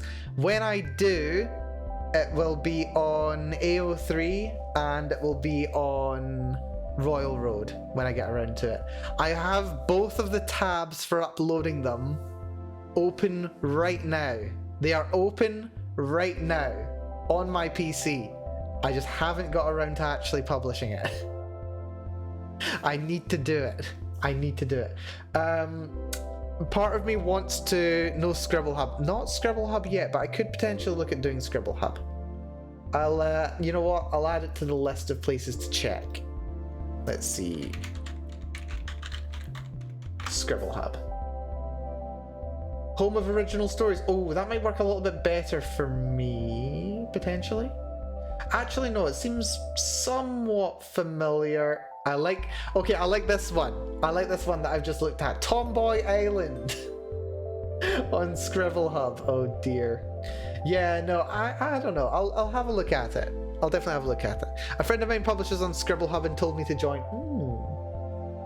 I'll have a look at it. I'll have a look. I've got a friend on Royal Road, which is kind of what led me to go onto Royal Road. Also, I do believe Triangle's on Royal Road mostly as well, so that's another vote in that direction. I kind of do want to publish it on AO3, even though I am aware that it's a bit more fan fiction heavy, but then Royal Road and Scribble Hub do fan fiction as well, so that's not even too bad. I'm also 3 chapters in without publishing anything yet. Yeah, exactly. Part of me wants to spreading scathing reviews as I go around to Triangle. I enjoyed those reviews. They were brutal. They were devastating. Seriously, I was like, that Simpsons meme, stop, he's already dead. Basically. I will look forward to your reviews of mine. Do not hold back just because you've been in here for a while, Triangle. Do not hold back. I want to hear the brutal truth once it's published. And by all means, if you got any brutal truths for me right now, I'd like to hear them. But yeah, no, I don't feel like you're obliged to give me just a positive review, all things considered. I like a tough review sometimes. I get to learn from them, or at least that's the intention.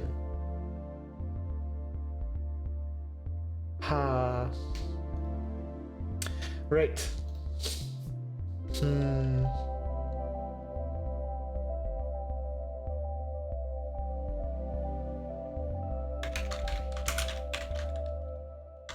A family photo of Clementine as a toddler with a prince on the side. There we go.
With a pencil in hand and a half and a half-finished sheet of homework in front of her. Must have been her mum taking it Let's see. The photo, because her mama, with her shoulders, hair and her shoulders, was...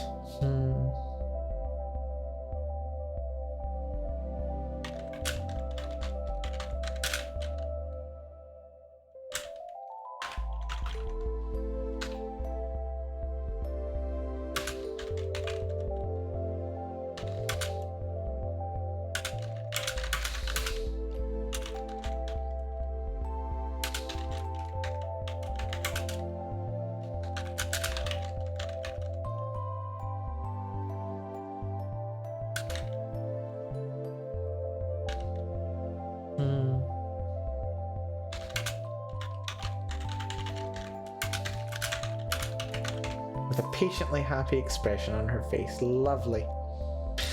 Let's see. The story's already hella queer. I think I talked about it before. I think I remember you mentioning it, Goliath.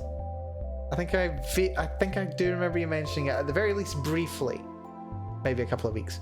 I can't do opinions on stuff that I read as it appears. I just can't properly parse things that are under construction. Fair enough, Triangle. It is a work in progress, and you know, you do have to be able to take a step back to fully appreciate what it is, and it's kind of hard to do in the moment. But I will appreciate it when the time comes. I very much will. If you're willing to do so, don't feel obliged.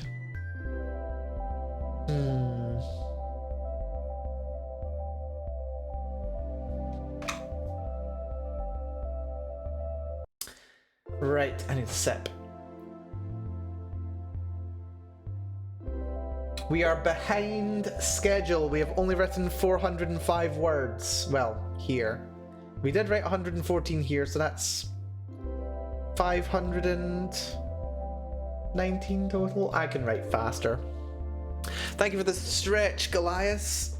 Big stretch. Big stretch. Lovely. Thank you very much. But yeah, no, seriously, Goliath, when you do eventually get around to publishing, definitely do share a link in the Discord. I'm going to make a section for it, for people to share their projects. I think I will.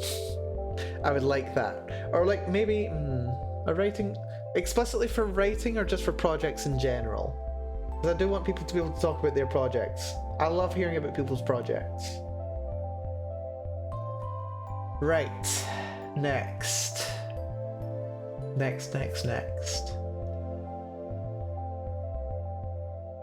So we've got the family photo of her as a toddler, one where she's a kid in school, and then the next one, well, I know what the next one's gonna be.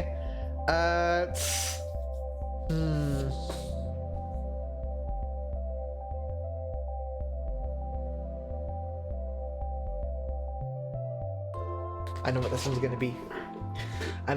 be. This is another family photo, but a more recent one. Well, not a family photo, but a picture of the family more recently.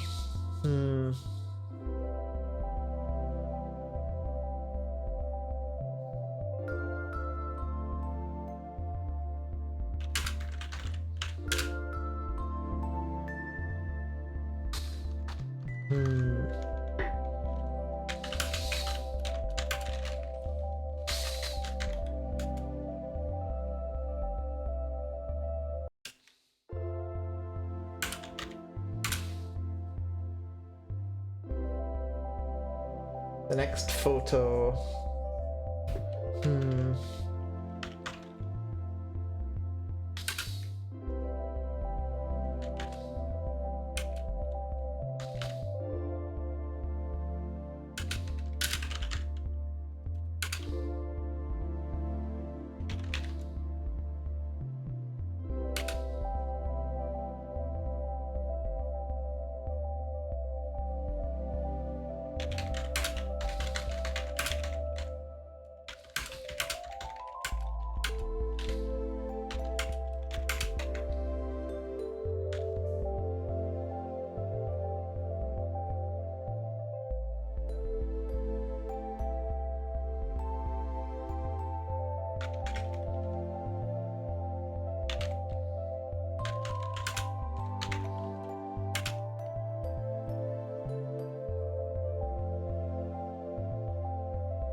No worries, TV. Take your time.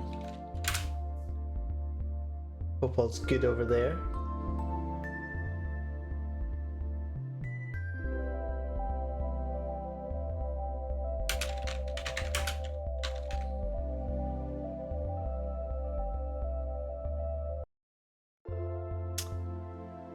I kind of want to break this into 2 paragraphs, but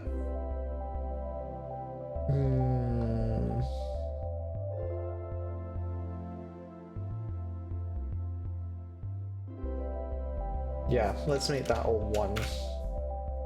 The next photo was a selfie taken by her mama, laughter lines by her bright eyes, hair looking almost as long as it was now. Which made sense as the picture had only been taken maybe a year before. Behind her in the photo, Clementine and her mother were sat on the living room sofa, looking up at the TV on the wall as they played a game together. Seated next to Clementine was another figure, blonde hair tied into a neat braid, face in profile to the camera as she laughed along at the game. Brianna spared no time looking at this picture.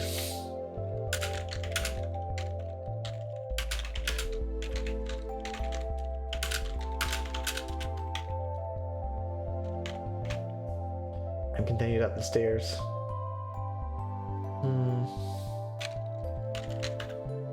Hurried up the stairs.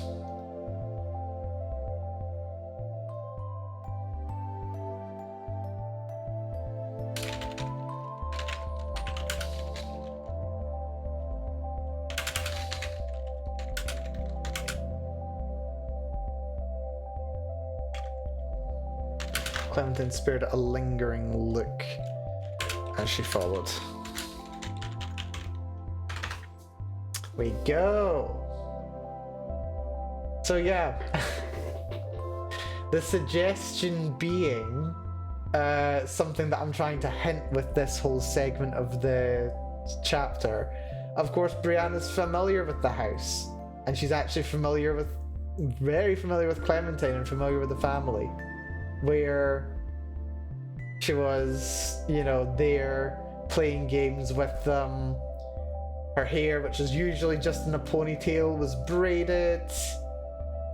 And she's just laughing along and having pictures taken. She's very welcome there, is the suggestion. So it's just like, what happened? What happened here? Which is, you know, the whole point of the story, which is fun. I'm having so much fun writing this. I genuinely don't know how it'll be when it's done, but I'm having a lot of fun in the moment. And that's arguably at least as important as the final result.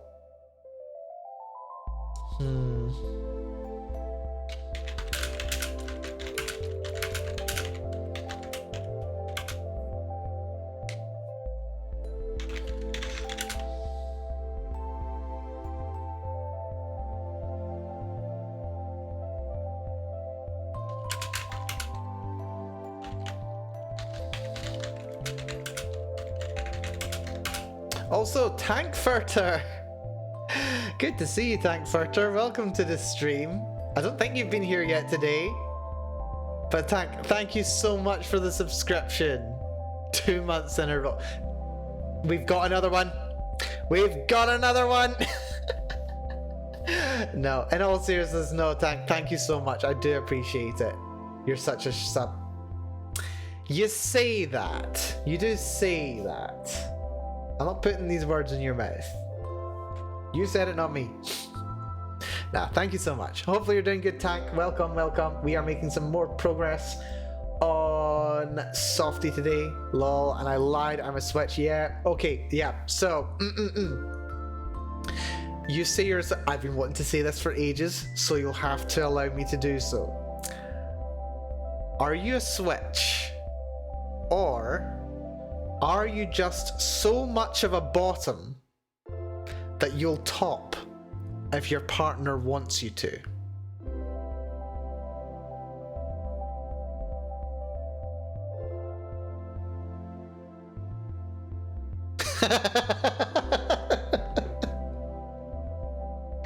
Oh dear, I've been wanting an excuse to use that for weeks. I've wanted an excuse to use that line for weeks. No, it's been stolen. It's been stolen. There's a webcomic online. I believe it's The Recloseted Lesbian, made by, I believe, a Lithuanian woman, which is quite lovely actually. And I came across it in that, and yeah, the author's own response to being asked that question rather was, bitch. I've been wanting an opportunity for that. No, it's true though. It's true though. Yeah, no. It's quite true. It's quite true. Yes, it'd be like that. Yeah, I'm laughing because I'm also laughing at myself. But yeah, no. Good to see you there, Tank. Hopefully you're doing good. We've been having fun today. We're starting chapter 3. We're a sixth of the way there. We're wanting to get to a third. Maybe we can in the next 50 minutes. Oh shit, I just remembered I want to be home early tomorrow. Or rather, I want to be at work early tomorrow. Shoot. Which means I have to be asleep in 50 minutes. Okay, this is great. We'll see what happens. Right. Just right, Mel. Right, like your life depends on it. Your sleep definitely depends on it. Brianna had no hesitation in turning to the right.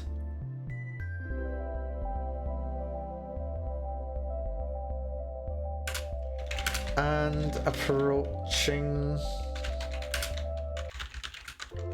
Clementine's bedroom door. 50 minutes is more than enough to tire someone out. This depends on the context. Brianna had no hesitation turning to the right and approaching Clementine's bedroom door. She turned to...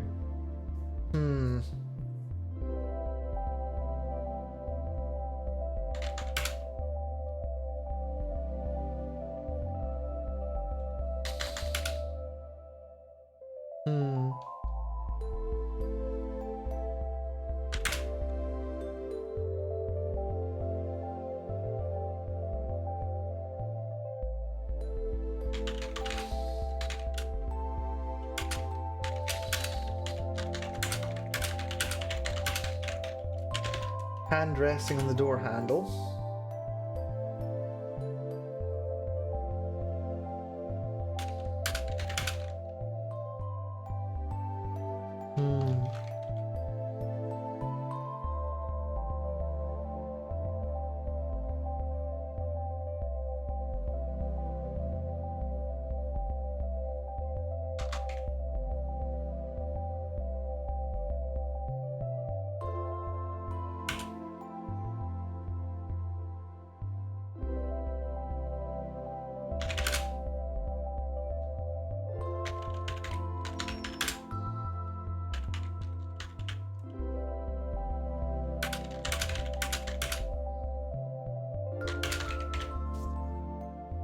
And Clementine gestured for her to go in.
Not for the first time that day, she realised too late that she should think before acting, and that her room might not be in a state that she would want anyone to see, least of all Brianna.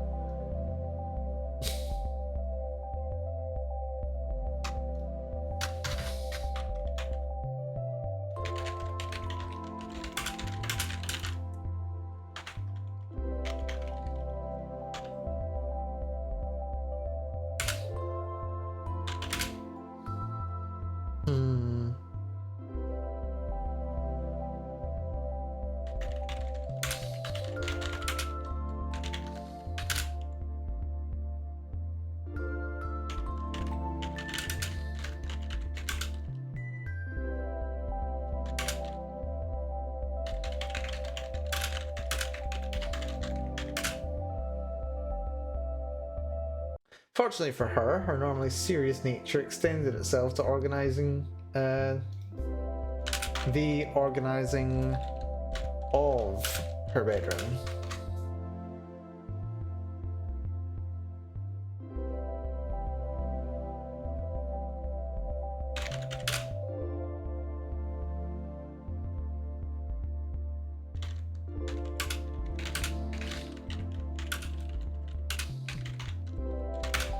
Hmm.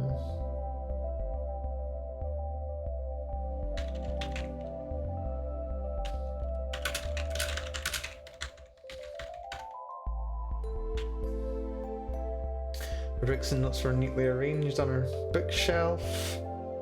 Hmm.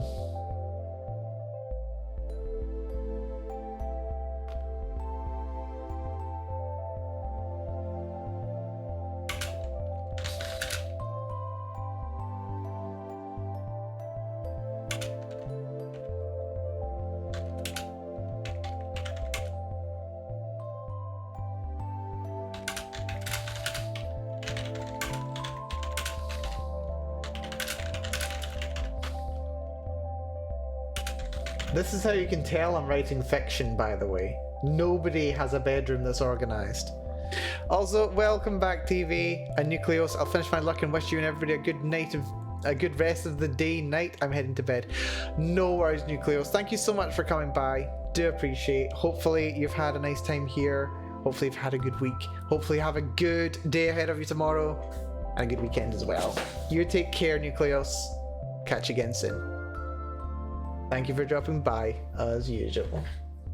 And as ever. Hopefully we'll catch you again. Where my serious nature extends itself to the organization. Her bedroom. Her books and notes were neatly arranged on her bookshelf with a lone fiction novel sat on the small table beside her bed.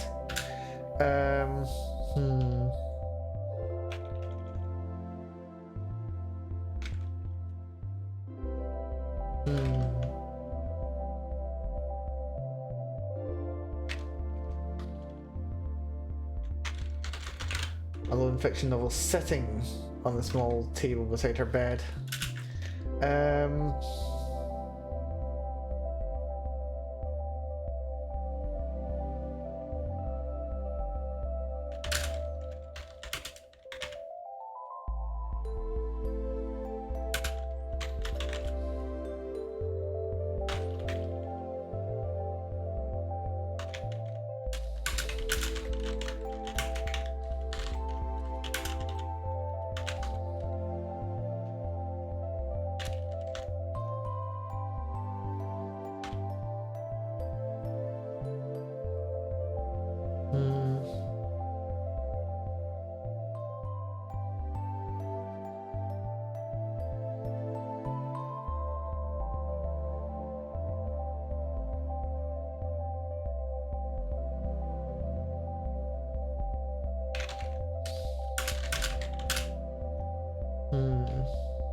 Well, that's interesting. Shift. That's interesting indeed. Shift and enter adds a new line below where your current line is. That's fun. That's really fun.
Not much you could do about those now without being too obvious about it.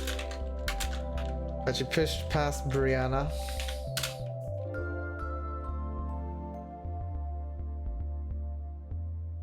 To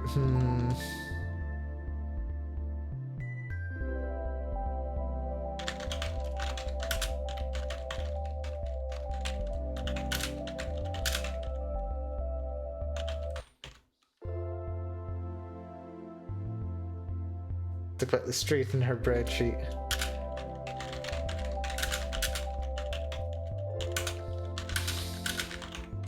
Brushing the creases out of them.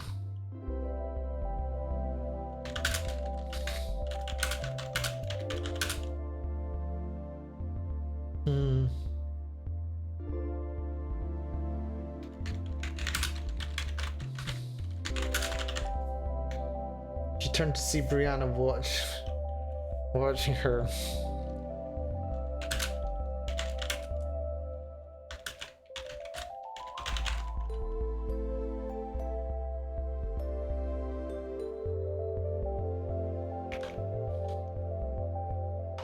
Oh, it did that thing again, didn't it? Yeah. Not taking the new line. I'm so used to just like leaving shift down when I hit enter sometimes. Just because I know I'm going to start with a capital letter. Or quotation marks. Let's see.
It always comes down to descriptions that I seem to have the biggest trouble with. Or just annoying repeated word choice. Also I should check.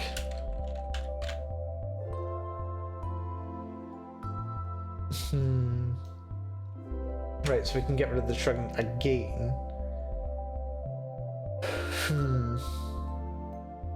Oh god, I'm turning into a villager, aren't I? I'm turning into a Minecraft villager just going, But it's the same sound over and over.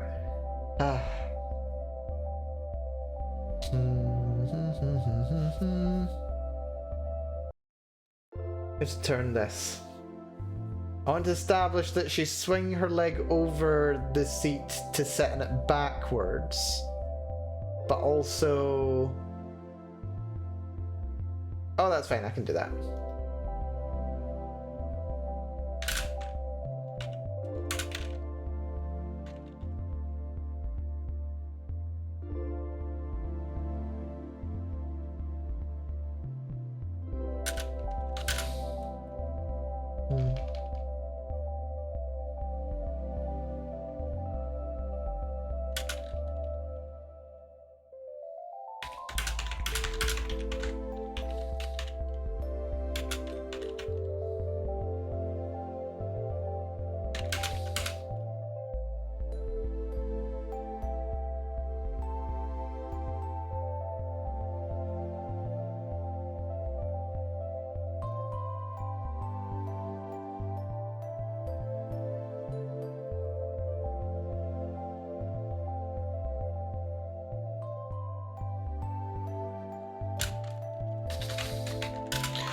Swinging a leg over it. Over to sit in it backwards.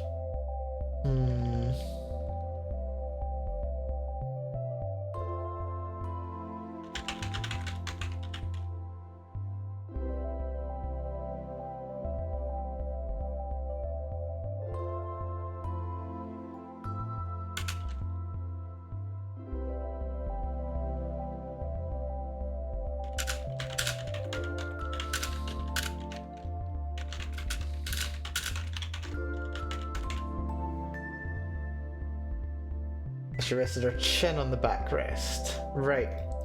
So what exactly is the phrasing that gets used at the end of chapter 2? Because you want to continue that. Talk. Talk was the word.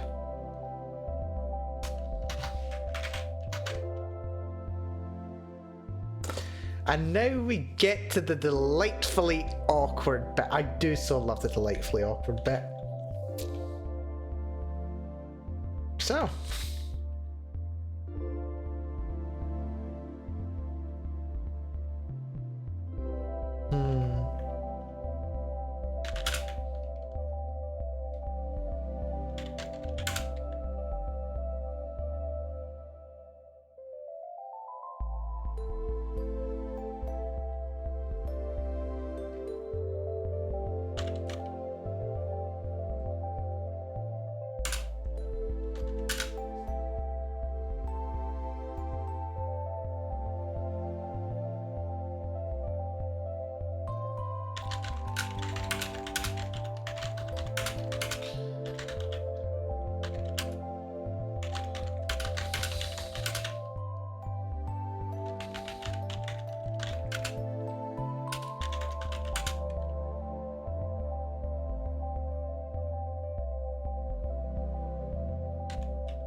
I don't like that. I don't know where I'm going with this expression here. Oh, sorry there. I don't know where I'm going with this expression here. She spoke with all the levity of someone trying to make conversation after being asked about the weather. I think that might be a bit much an expression. But it just came to me, and what can I say? I'm in tired Mel brain mode right now.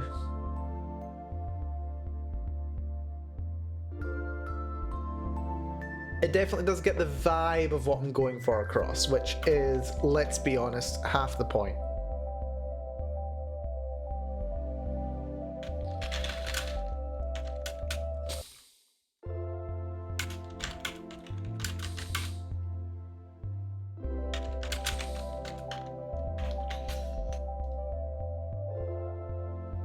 So the more about talking about. Ah, there's the shrug that I was about to say she was doing.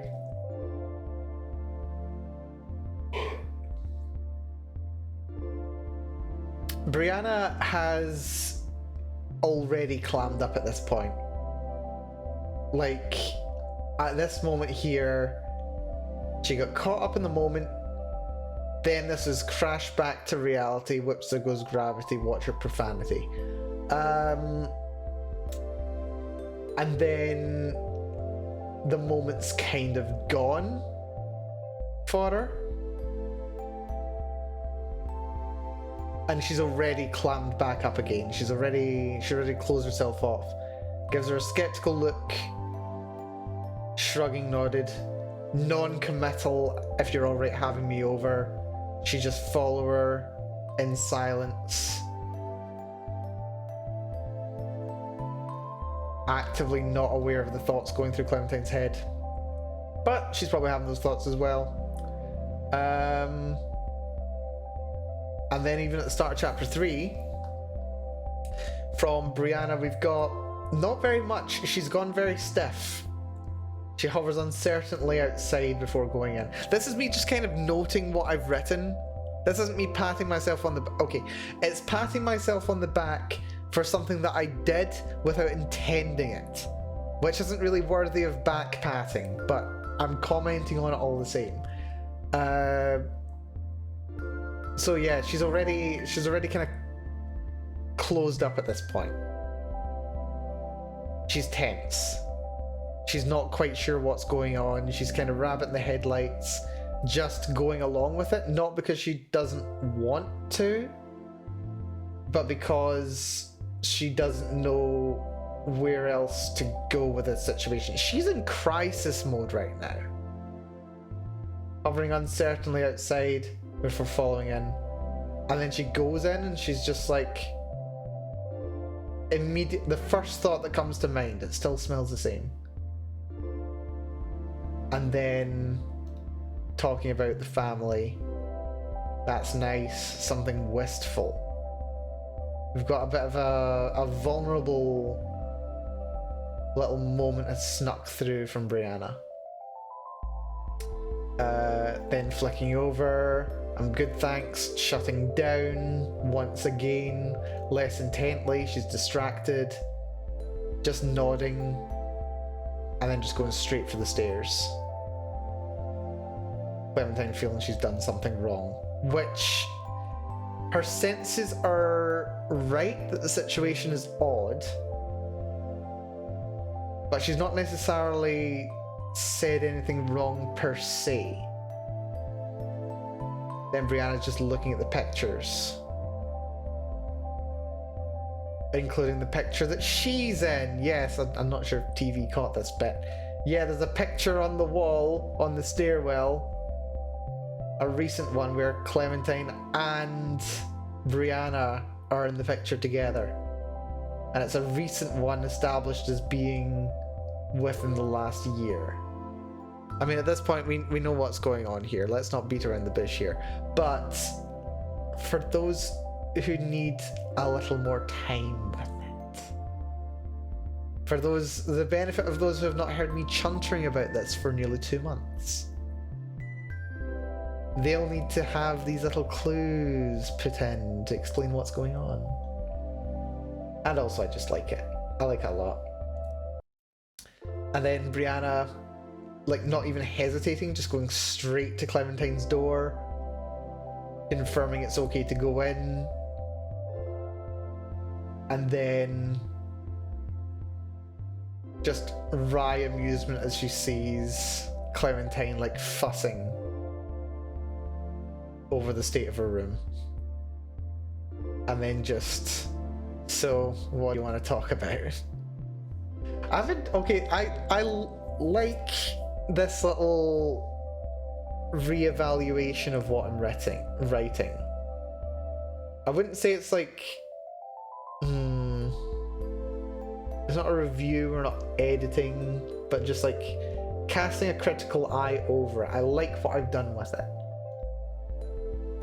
It works in this kind of direction, this paradigm of thinking about how Brianna's feeling right now. I think I've successfully gotten into what I was wanting to do towards the start, like establishing how Brianna feels in this moment, getting into her headspace and seeing where she's coming from right now.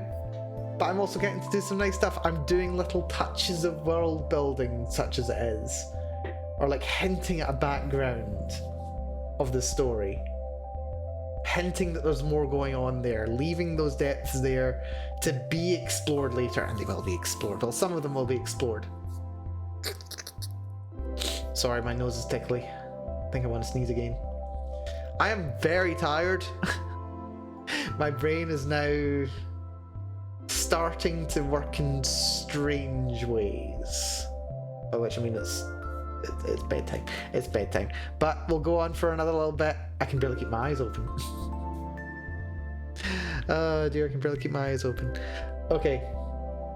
What do you want to talk about? Which is just going to immediately send our thoughts back to Clementine's thoughts, rather. Back to what they were doing before they were interrupted.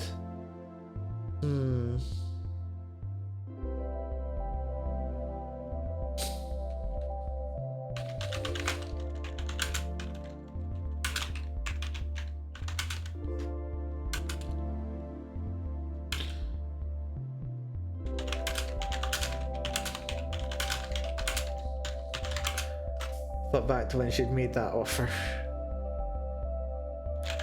When the university staff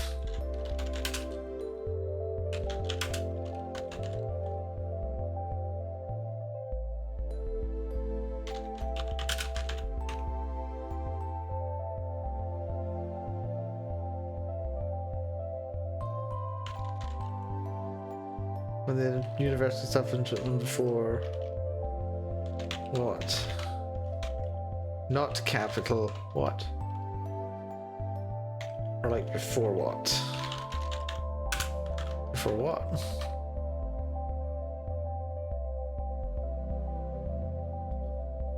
Where were they before they nearly kissed? They just didn't want to keep going on like this anymore. Me either.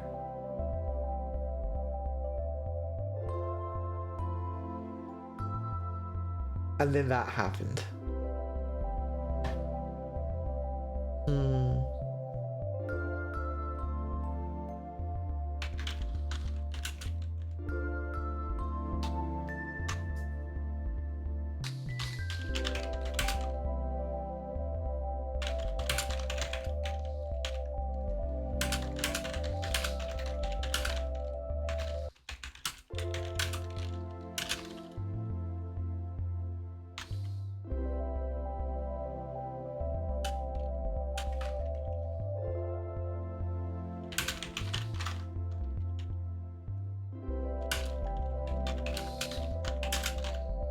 Even with the back of her desk chair between them.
Suddenly feeling very conscious of how close Brianna is.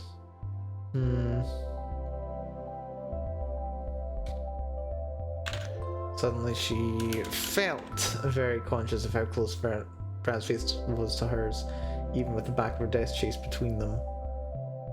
But then scooted as far back as she could.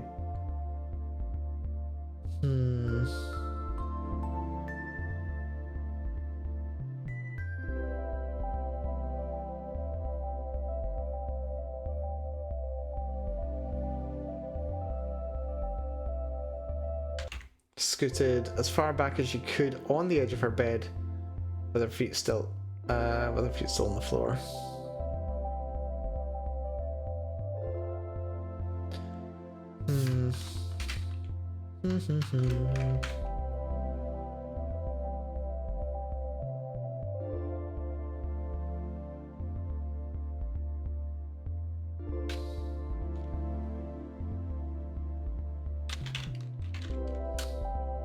Wabout? What is wabout? About. About.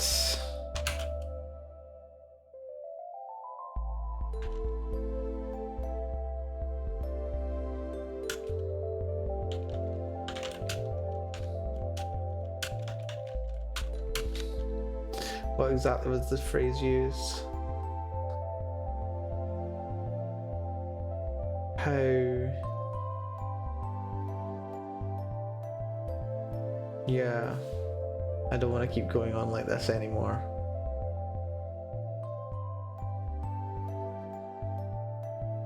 We've had a little bit of pet name.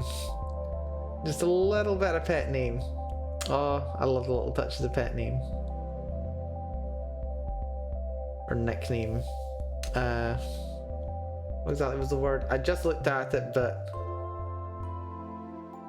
I don't want to keep going on like this anymore. Asking what is this?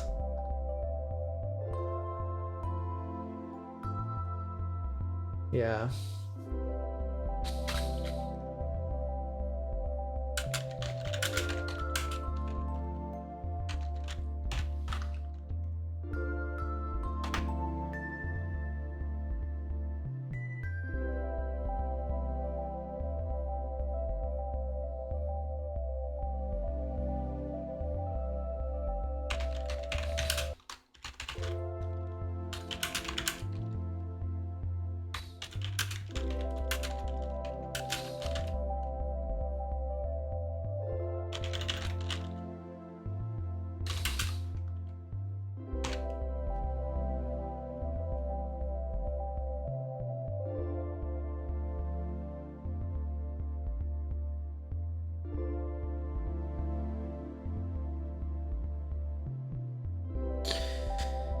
I know this is where Mel's sleepy brain starts running out of juice.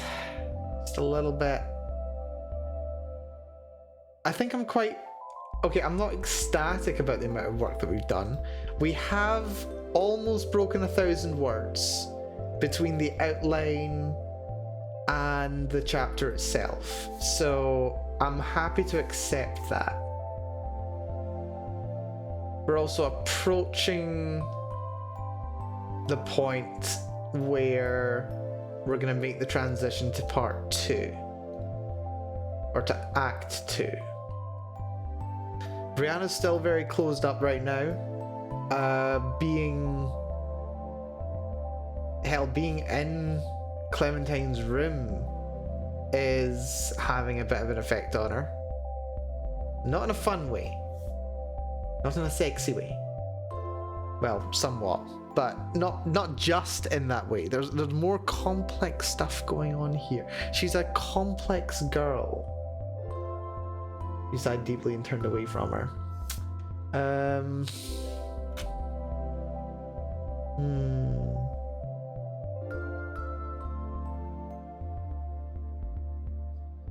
But my brain isn't quite parsing how Brianna would deal with this. Well, okay, she wouldn't deal with it first of all. It's not much, but it's honest work. This is true. This is true. I love this. I genuinely love being able to write this.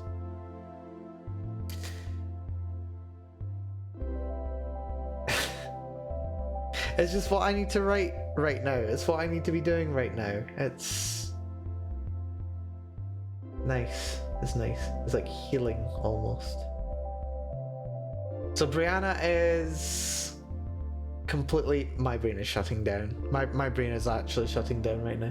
Brianna's avoiding the situation. Like, she's here, but she doesn't actually want to talk about it. Or like, she's really just going through the motions, but she's just going to keep dodging it right now. How is she going to dodge it?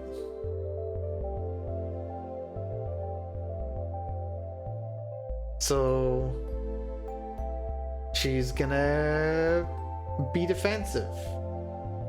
And by defensive, I mean she's gonna lash out a bit.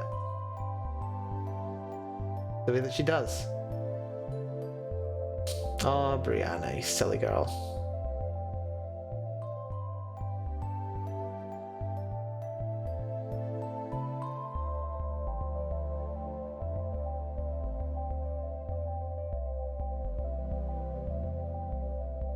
Maybe something like this.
I do not want to go on at all.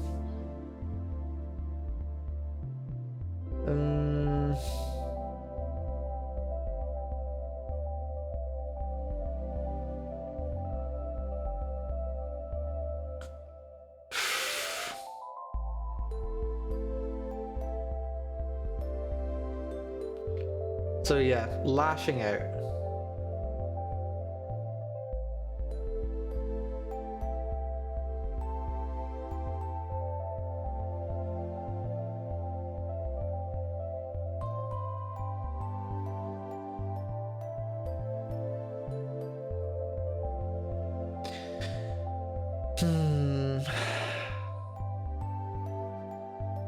I had a thought for where I was gonna go with it.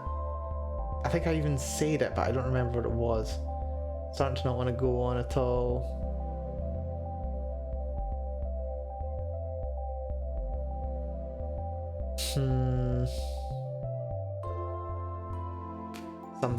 Something, I could die, or something like that. No.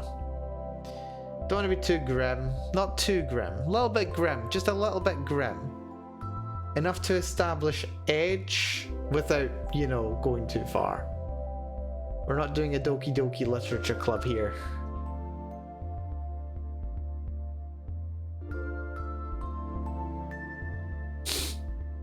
Which, if you think about it, is kind of a terrible name for the game. Because they're not really a literature club, it's more of a poetry club. Like, I know there's some overlap there, but like, seriously. But at the same time, Doki Doki Literature Club sounds a whole lot better than Doki Doki Poetry Club. Although, I don't know, Poetry Club sounds a bit more like cutesy wootsy, whereas Literature Club seems a little bit more literary, which is interesting. It does make sense on the whole, but since they focus so much on poetry in the game, I don't know, it's interesting. But then they do read, you know, literature as opposed to writing poetry. The poetry segment's probably just for the poetry section. Mini game kind of thing in that game. Also, for anyone else who's played Doki Doki Literature Club, I've played it. I played it forever ago. I had a lot of fun with it. I did enjoy it. Is anybody else disappointed that there hasn't been any kind of continuation? Like, not even necessarily like the same characters or the same concept, just like Team Salvato hasn't done anything else for like what, 6-7 years now? And like, I do get it, because like they had a similar experience kind of to what happened with Toby Fox, but in a different way, where the game that they were making just turned out to be so ridiculously successful and they were not prepared for the level of success and fame that it gave them, that they just had to kind of sit back for a bit and go, holy shit, I wasn't prepared for this. And, you know, that's completely fine. Like, absolutely get that. But at the same time, it's been like nearly 7 years, I think, now. It was 2017 Doki Doki came out, wasn't it? I feel like it was. It's been so long. And I feel like part of me is like, I want to see more of what these incredibly creative people do. I want to see more of Deltarune because it's been, you know, hyped up so much. I want to see more of Doki Doki because Doki Doki was incredible. I want to see more about what can be done with that kind of creativity. But there's also the aspect of they're such incredibly difficult acts to follow. Like, this is kind of part of why you don't want to be like successful on your first attempt. It's an argument for why you want to do a slow build of growth rather than immediate rapid success. Because if you're known for that one thing, then how do you go on from there? Like, how do you follow one of the best contributions to, like, fandom and pop culture? How do you follow that? So I get it, but at the same time, I want more. I want to see, like, not even, it doesn't even need to necessarily be as good. It just has to be interesting. It has to be a new exploration, a new piece of creativity from the same mind. A topic for another day, but the what's it called? The Has-Been Hotel fanfic that I've waxed lyrical about for most of the last week. That's actually a little bit like that as well. I've enjoyed the writer's previous work. That's a conversation for another day, though. We'll get to it. But I've enjoyed their previous work, and getting to see more work from them at all has been part of the fun for me and part of why I enjoyed it so much. Just getting to see a little bit more about how this person creates, how this person thinks, the media that this person can produce. I'm not necessarily interested in it just as like a continuation. It's like at that point you just want to see what this person can do. That kind of feeling. And I want that for Deltarune. I want that for, you know, Deltarune Undertale. I want that for Doki Doki Literature Club. I just want to see these creators create. It's like part of what draws me to reading manga that have been written by the same author or created by the same artist, kind of thing. You just, at a certain point, you're just interested in what this person has to say or what this person is able to do.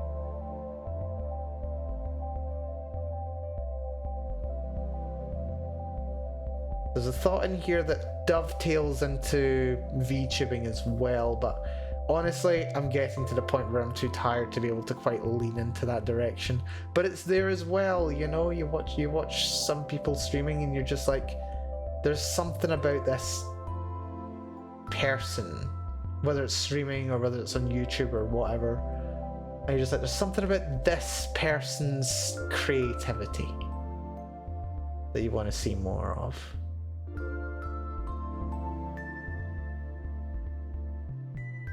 Like, it starts with one thing that's like, oh yeah, I'll watch this. This seems pretty cool. Like, for me, channel I mention all the time on YouTube, Many a True Nerd, made some fantastic Fallout videos,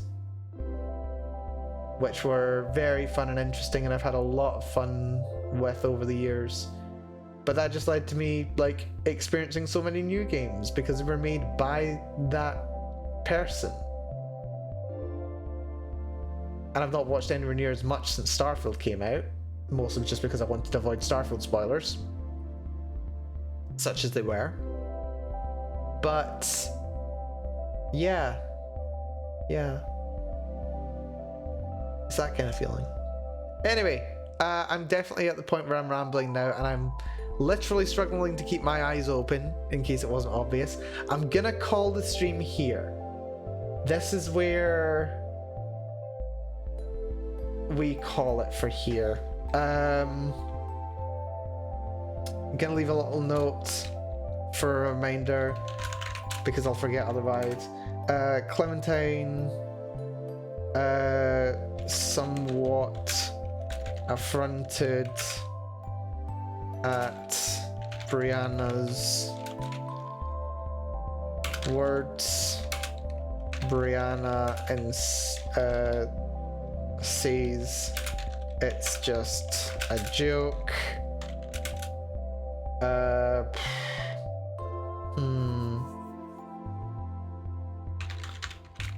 Brianna still shut off.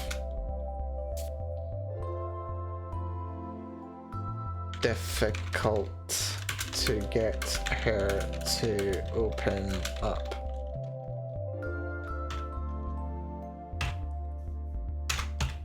There we go. Right, that'll do it. I'm done. I'm done. Okay, yeah, massive thank you everyone for coming along today. I really, really do appreciate it. It has been, I've been looking forward to an excuse to write more of this. It's been great actually writing more. I have spent the last 3 days making little notes in my book just about writing and storytelling and creativity in general, and planning for what I'm going to be doing with this story. I wanted to figure out what chapter 3 was going to look like, what chapter 4 was going to look like, what chapter 5 are going to look like, and I've done that. I know where I'm going with it. I'm going to keep refining it, keep making progress with it. We are going to pick this up again probably next Thursday as well, and we'll see how much further we can get through chapter 3. We should at the very least be able to cover the steamy section and probably some of the post-steamy section next time. That'll be fun. But we've got a little bit ways to go for Act 1. I think Act 1 is going to be, or mini Act 1 is going to be quite a big part of Chapter 3, I think. Act 2, the steamy bit's probably going to be a bit shorter, and then dramatic tension rises until the climax of the chapter, so that'll be fun. I'm looking forward to it. I have found this chapter to be so satisfying to write. I might need to go away and have a wee cry after this. That'd be lovely, in a good way, good kind of cry. But yes, anyway, that is more than enough for me. I'm very much rambling just now, in case you haven't noticed.